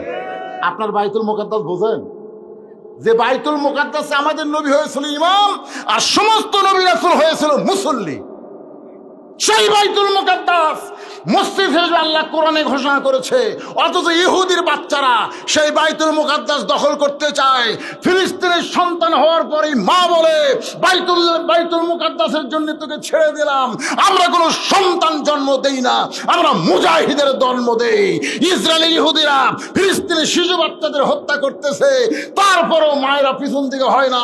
দরকারে সব মুসলমান মরবে, ইহুদির হাতে বাইতুল মুকাদ্দাস দেওয়া যাবে না। ধরে দেখেন দেখেন কি সারা তাকবীর দেখেন। এই তাকবীর দিবার তোমার কে কছে রে? এই তাকবীর শুনে ওরা বলবে হুজুর যতই ওয়াজ করুক কাম হবে না। মৃত্যুকে পছন্দ করার 3 নম্বর কারণ বলার আগে আমি আপনাদের সামনে একটা গান গাবো। যদি ফুলগুলো হয় অভিমানী ঝরে যায়, আমি মালা গেথে বলো কারে পরাবো। সে যে কেন এলো না, কিছু ভালো লাগে না, আসল জায়গায় আসো, মজা দেখাও। আসল জায়গা বোঝেন? নাম কি? আরো জোরে বলেন। মুনকির নাকির তিনটা প্রশ্ন করবে। ইমাম গাজ্জালী রহমতুল্লাহ আলাইহি ইহয়া উলুমুদ্দিন কিতাবের মধ্যে লেখছে, নামাজ নিয়ে যারা কবরে গেছে, ফজরের নামাজ পড়ছে, জোহর নামাজ আদায় করার আগে মৃত্যু হয়ে গেছে, অসুস্থ হয়ে যদি 2-1 ওয়াক্ত কাজা হয় সেটা ধরার মধ্যে না, কিন্তু নামাজ পড়া অবস্থায় দুনিয়া থেকে বিদায় হয়ে গেছে। মুনকির নাকির এসে বলতেছে, মান রব্বুকা, তোমার রবকে? ওই মৃত্যু মুমিনকে আল্লাহ ঘুম ভাঙাবে না, তার পক্ষে নামাজকে দাঁড় করায় দিবে। নামাজ চিল্লায় বলবে, রে মুনকির নাকির, কাকে রব সম্পর্কে প্রশ্ন করতেছ? এই মুসলমান সারা জীবনে কত ওয়াক্ত নামাজ পড়েছে তোমরা কি জানো? মুনকির নাকির বলবে, আমরা তো হিসাব জানি না। তাহলে মান রব্বুকা প্রশ্ন করতেছ? যেই লোকটা মসজিদের মধ্যে ঢুকেই নিয়ত করার পরে বলে আলহামদুলিল্লাহি রব্বিল আলামিন, যেই লোকটা রুকুতে গিয়ে বলে সুবহান রব্বিল আযীম, যে লোকটা সিজদায় গিয়ে বলে সুবহান রব্বিল আলা, দুনিয়াতে এতবার রব রব করে দুনিয়া থেকে কবরে আইছে, আরামের ঘুম পাড়তেছে, আর মান রব্বুকা প্রশ্ন করে তার ঘুমটা কেন ভাঙ্গাও? মুনকির নাকির বলে, আল্লাহ তোমার বান্দাকে মান রব্বুকা প্রশ্ন করার সঙ্গে সঙ্গে নামাজ দেখাটা খেপছে, আমরা এখন কি করব আল্লাহ? আল্লাহ কয়, মুনকির নাকির সাক্ষী থাক যে নামাজ নিয়ে কবরে আইছে, তার 1 নম্বর উত্তর হয়ে গেছে। আপনারা বলেন, আমাদের বাংলাদেশে যারা ওয়াজ শুনে তারা নামাজের গুরুত্ব দেয় না। ওয়াজ দিয়া কোনো বক্তা বাংলাদেশে নামাজ কায়েম করতে পারবে না। নামাজ যদি কায়েম করতে হয়, আল্লাহর কোরআনের আইন দরকার। এই জন্য কোরআনে বলা হয়েছে, আল্লাযীনা ইম্মাক্কান্নাহুম ফিল আরদ। মুসলমানের মধ্যে কাউকে যখন প্রধানমন্ত্রিত্ব দেওয়া হবে, প্রধানমন্ত্রী চেয়ারে বসার পরে তার 1 নম্বর দায়িত্ব হলো পদ্মা সেতু নির্মাণ করা। ঠিক, 1 নম্বর দায়িত্ব পদ্মা সেতু। 1 নম্বর দায়িত্ব হলো রাস্তার উপর ফ্লাইওভার করা। 1 নম্বর দায়িত্ব হলো বাল্য বিয়া বন্ধ করা। কত বড় সর্বনাশ! বাল্য প্রেম বন্ধ না করে বাল্য বিয়া বন্ধ করছে। ধরে কোন কথা ঠিক কিনা? আপনারা কোরআন হাদিস দেখেও বলতে পারবেন বাল্য বিয়া হারাম?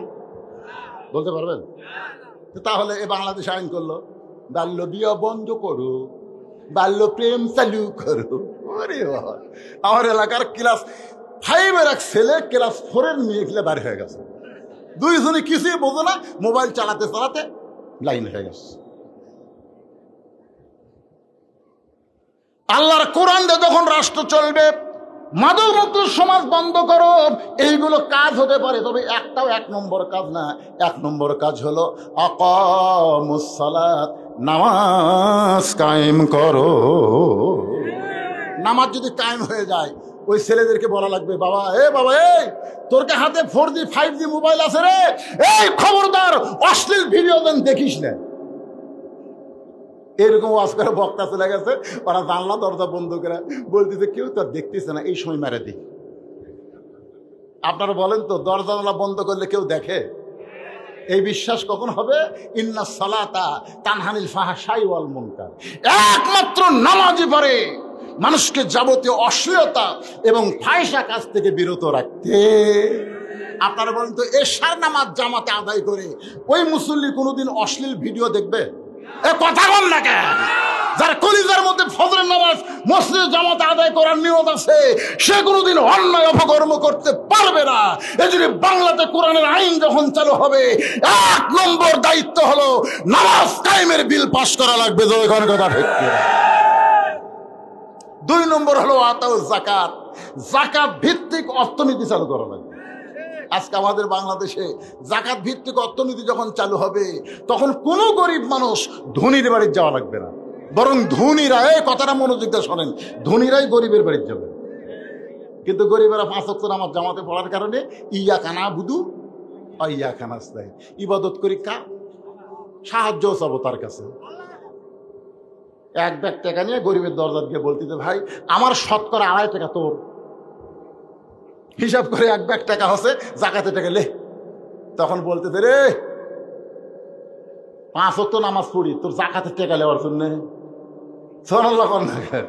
আমার এলাকার এক হাজী সাহেব সারা জীবন রোজা রাখছে, কিন্তু কারো বাড়িতে ইফতার করে যায়নি। সবাই বলে হুজুর হাজী সাহেব দাওয়াত দিয়ে ইফতারি যায় না। আমি কোনো হাজী সাহেব যান না কেন? বলে হুজুর এত কষ্ট করে রোজা থাকে, তক রোজার সব দেবো, দরকার হলে পানি খেজুর দিয়ে ইফতার করবো হুজুর, ওর বাড়ির যে আমি রোজা দিয়ে ইফতার করে পারবো না। আসলে কে বুঝাইছে আল্লাহ ভালো করে, কারো বাড়িতে ইফতার করে যায় না। না খাওয়া থাকবো রে, তোর জাকাতের টাকা নিব না রে। আর এক বাড়ির যায়, দরজা বন্ধ করে দেয়। এক ব্যাগ টাকা 7 দিন ঘুরিছে।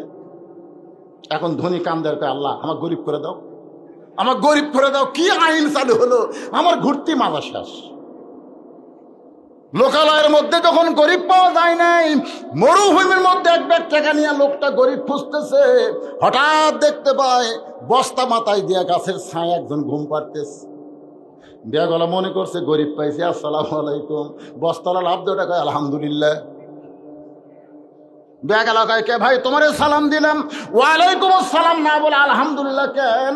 বলে এক বস্তা টাকা নিয়ে 15 দিন ঘুরতেছি, এখনো গরিব পাই নাই। তোরে গরিব মনে করে আল্লাহর শুকরিয়া আদায় করলাম। টাকার বস্তালে উনি কয় ব্যাগলে আমি ঘুরছি 7 দিন, তুই ঘুরলি 15 দিন, তাহলে গরিব গেল কোন জায়গায়? জাকাত ভিত্তিক অর্থনীতি যখন চালু হবে, ওই দেশের জন্য আল্লাহ গজবের দরজা বন্ধ করে রহমত আর বরকতের দরজা খুলে দিবে।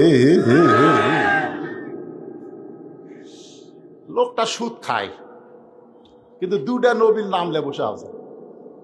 আমি এটা 2005 কি 6 সালে ডক্টর ইউনূসের বিরুদ্ধে একটা ওয়াজ করছিলাম। সে ওয়াজ এখন ধরা পড়ছে।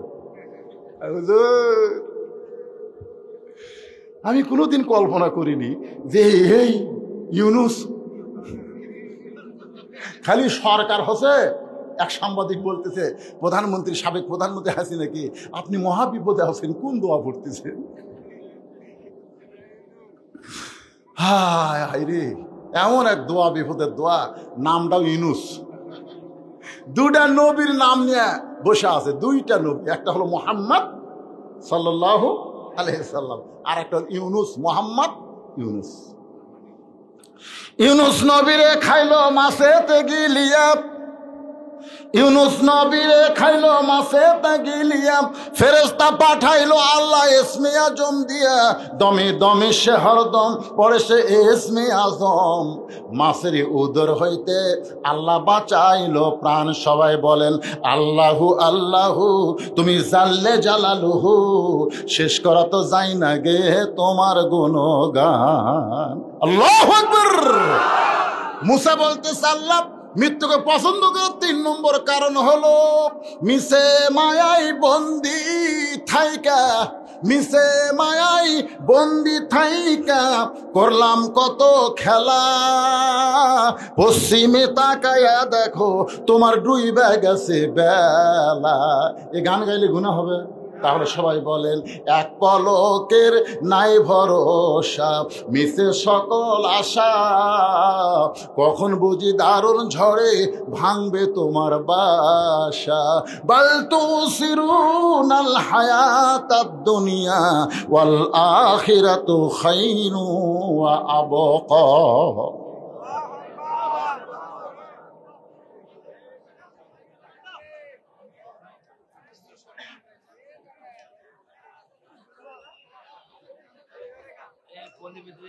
নাম্বারটা তো মাসুম, এই পল্লীবিদ্যুৎ এটিএম, এই মাসুম এটিএম এর নাম্বারটা আছে, আমি বন্ধ করে এটিএম না কয় আছে যে একটা বন্ধু নাও আমি বন্ধ করে।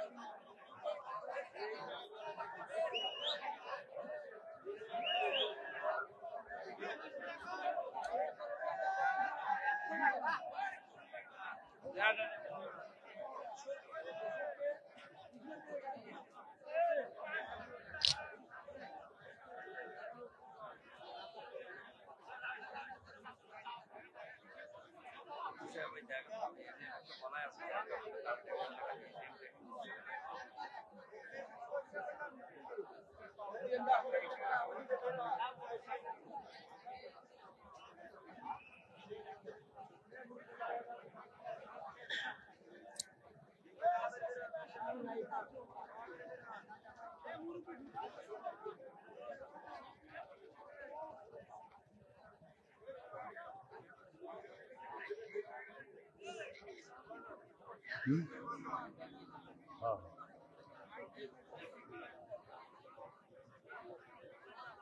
পিছন দিক থেকে বাবা, পিছন দিক থেকে ব্যাক করবো। এটা না চালু করে দাও।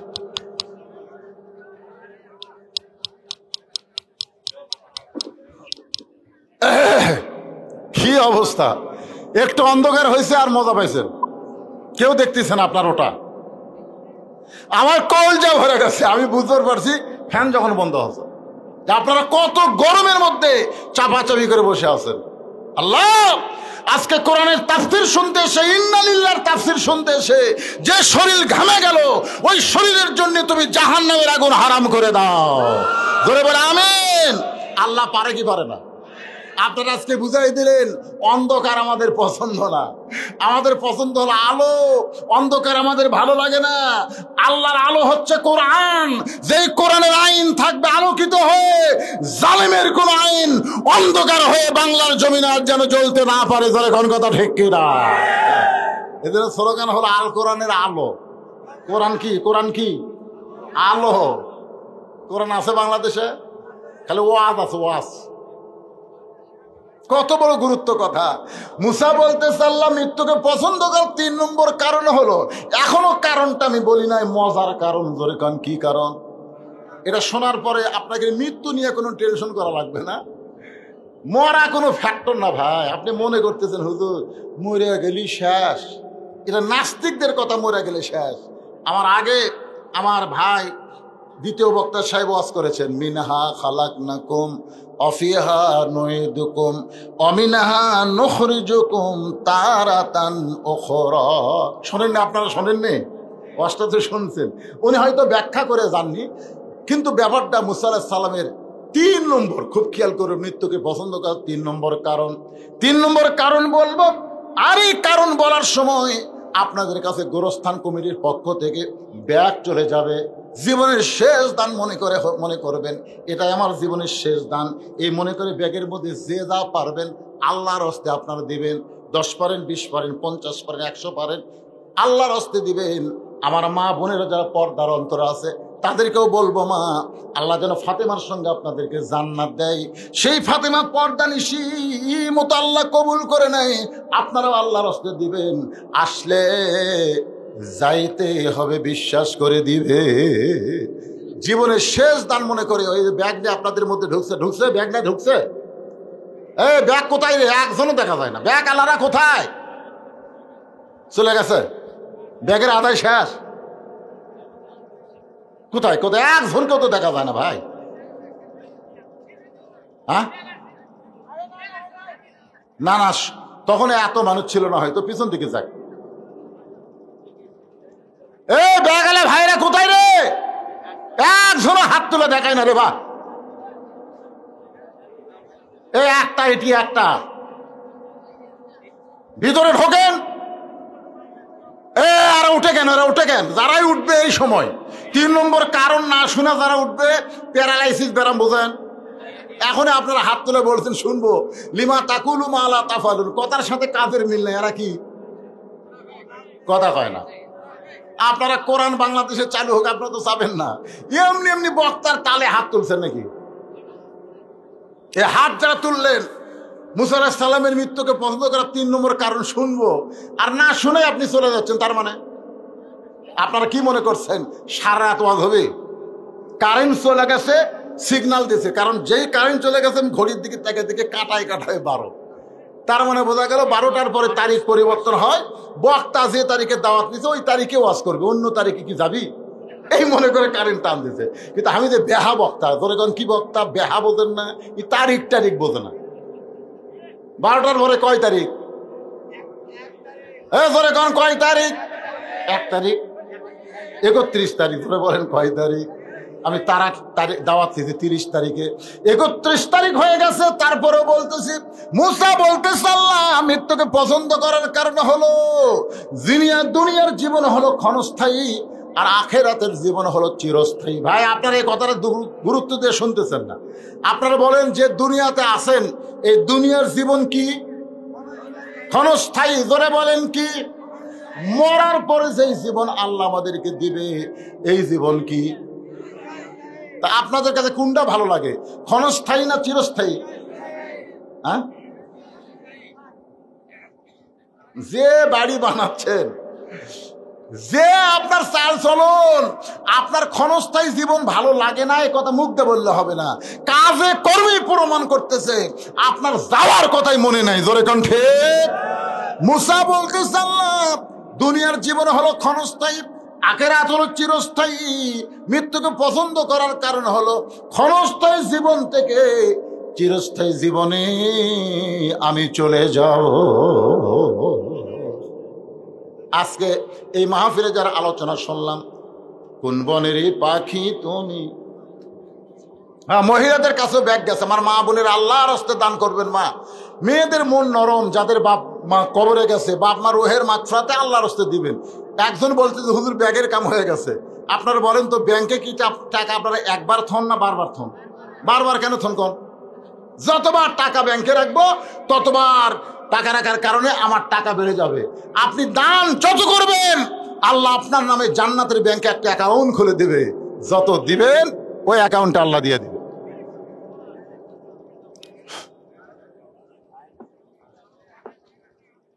সকলে ইস্তেগফার পড়েন, যারা দাঁড়িয়ে আছেন বসে আছেন সবাইকে বলতেছি, গোরস্থানে যারা মায়াত আছে তাদের সকলে রুহের মাগফিরাতে দোয়া করা হবে। সকলে ইস্তেগফার পড়েন। আস্তাগফিরুল্লাহাল্লাযী লা ইলাহা ইল্লা হুয়াল হাইয়ুল কাইয়্যুম ওয়া আতুবু ইলাইহি লা হাওলা ওয়ালা কুওয়াতা ইল্লা বিল্লাহিল আলিয়্যিল আযীম। আল্লাহুম্মা সাল্লি আলা মুহাম্মদ। সবার জন্য আমার ভাইজান এতবার আমার বাড়ির কাছে এই মাহফিলের জন্য, আল্লাহ কবুল করেনি, এবারেকার সময় মতো কবুল করছে। এর আগে হয়তো আমি আসতাম তেল তেলে মারা দিয়ে চলে যেতাম। তোরে কোন ঠিক?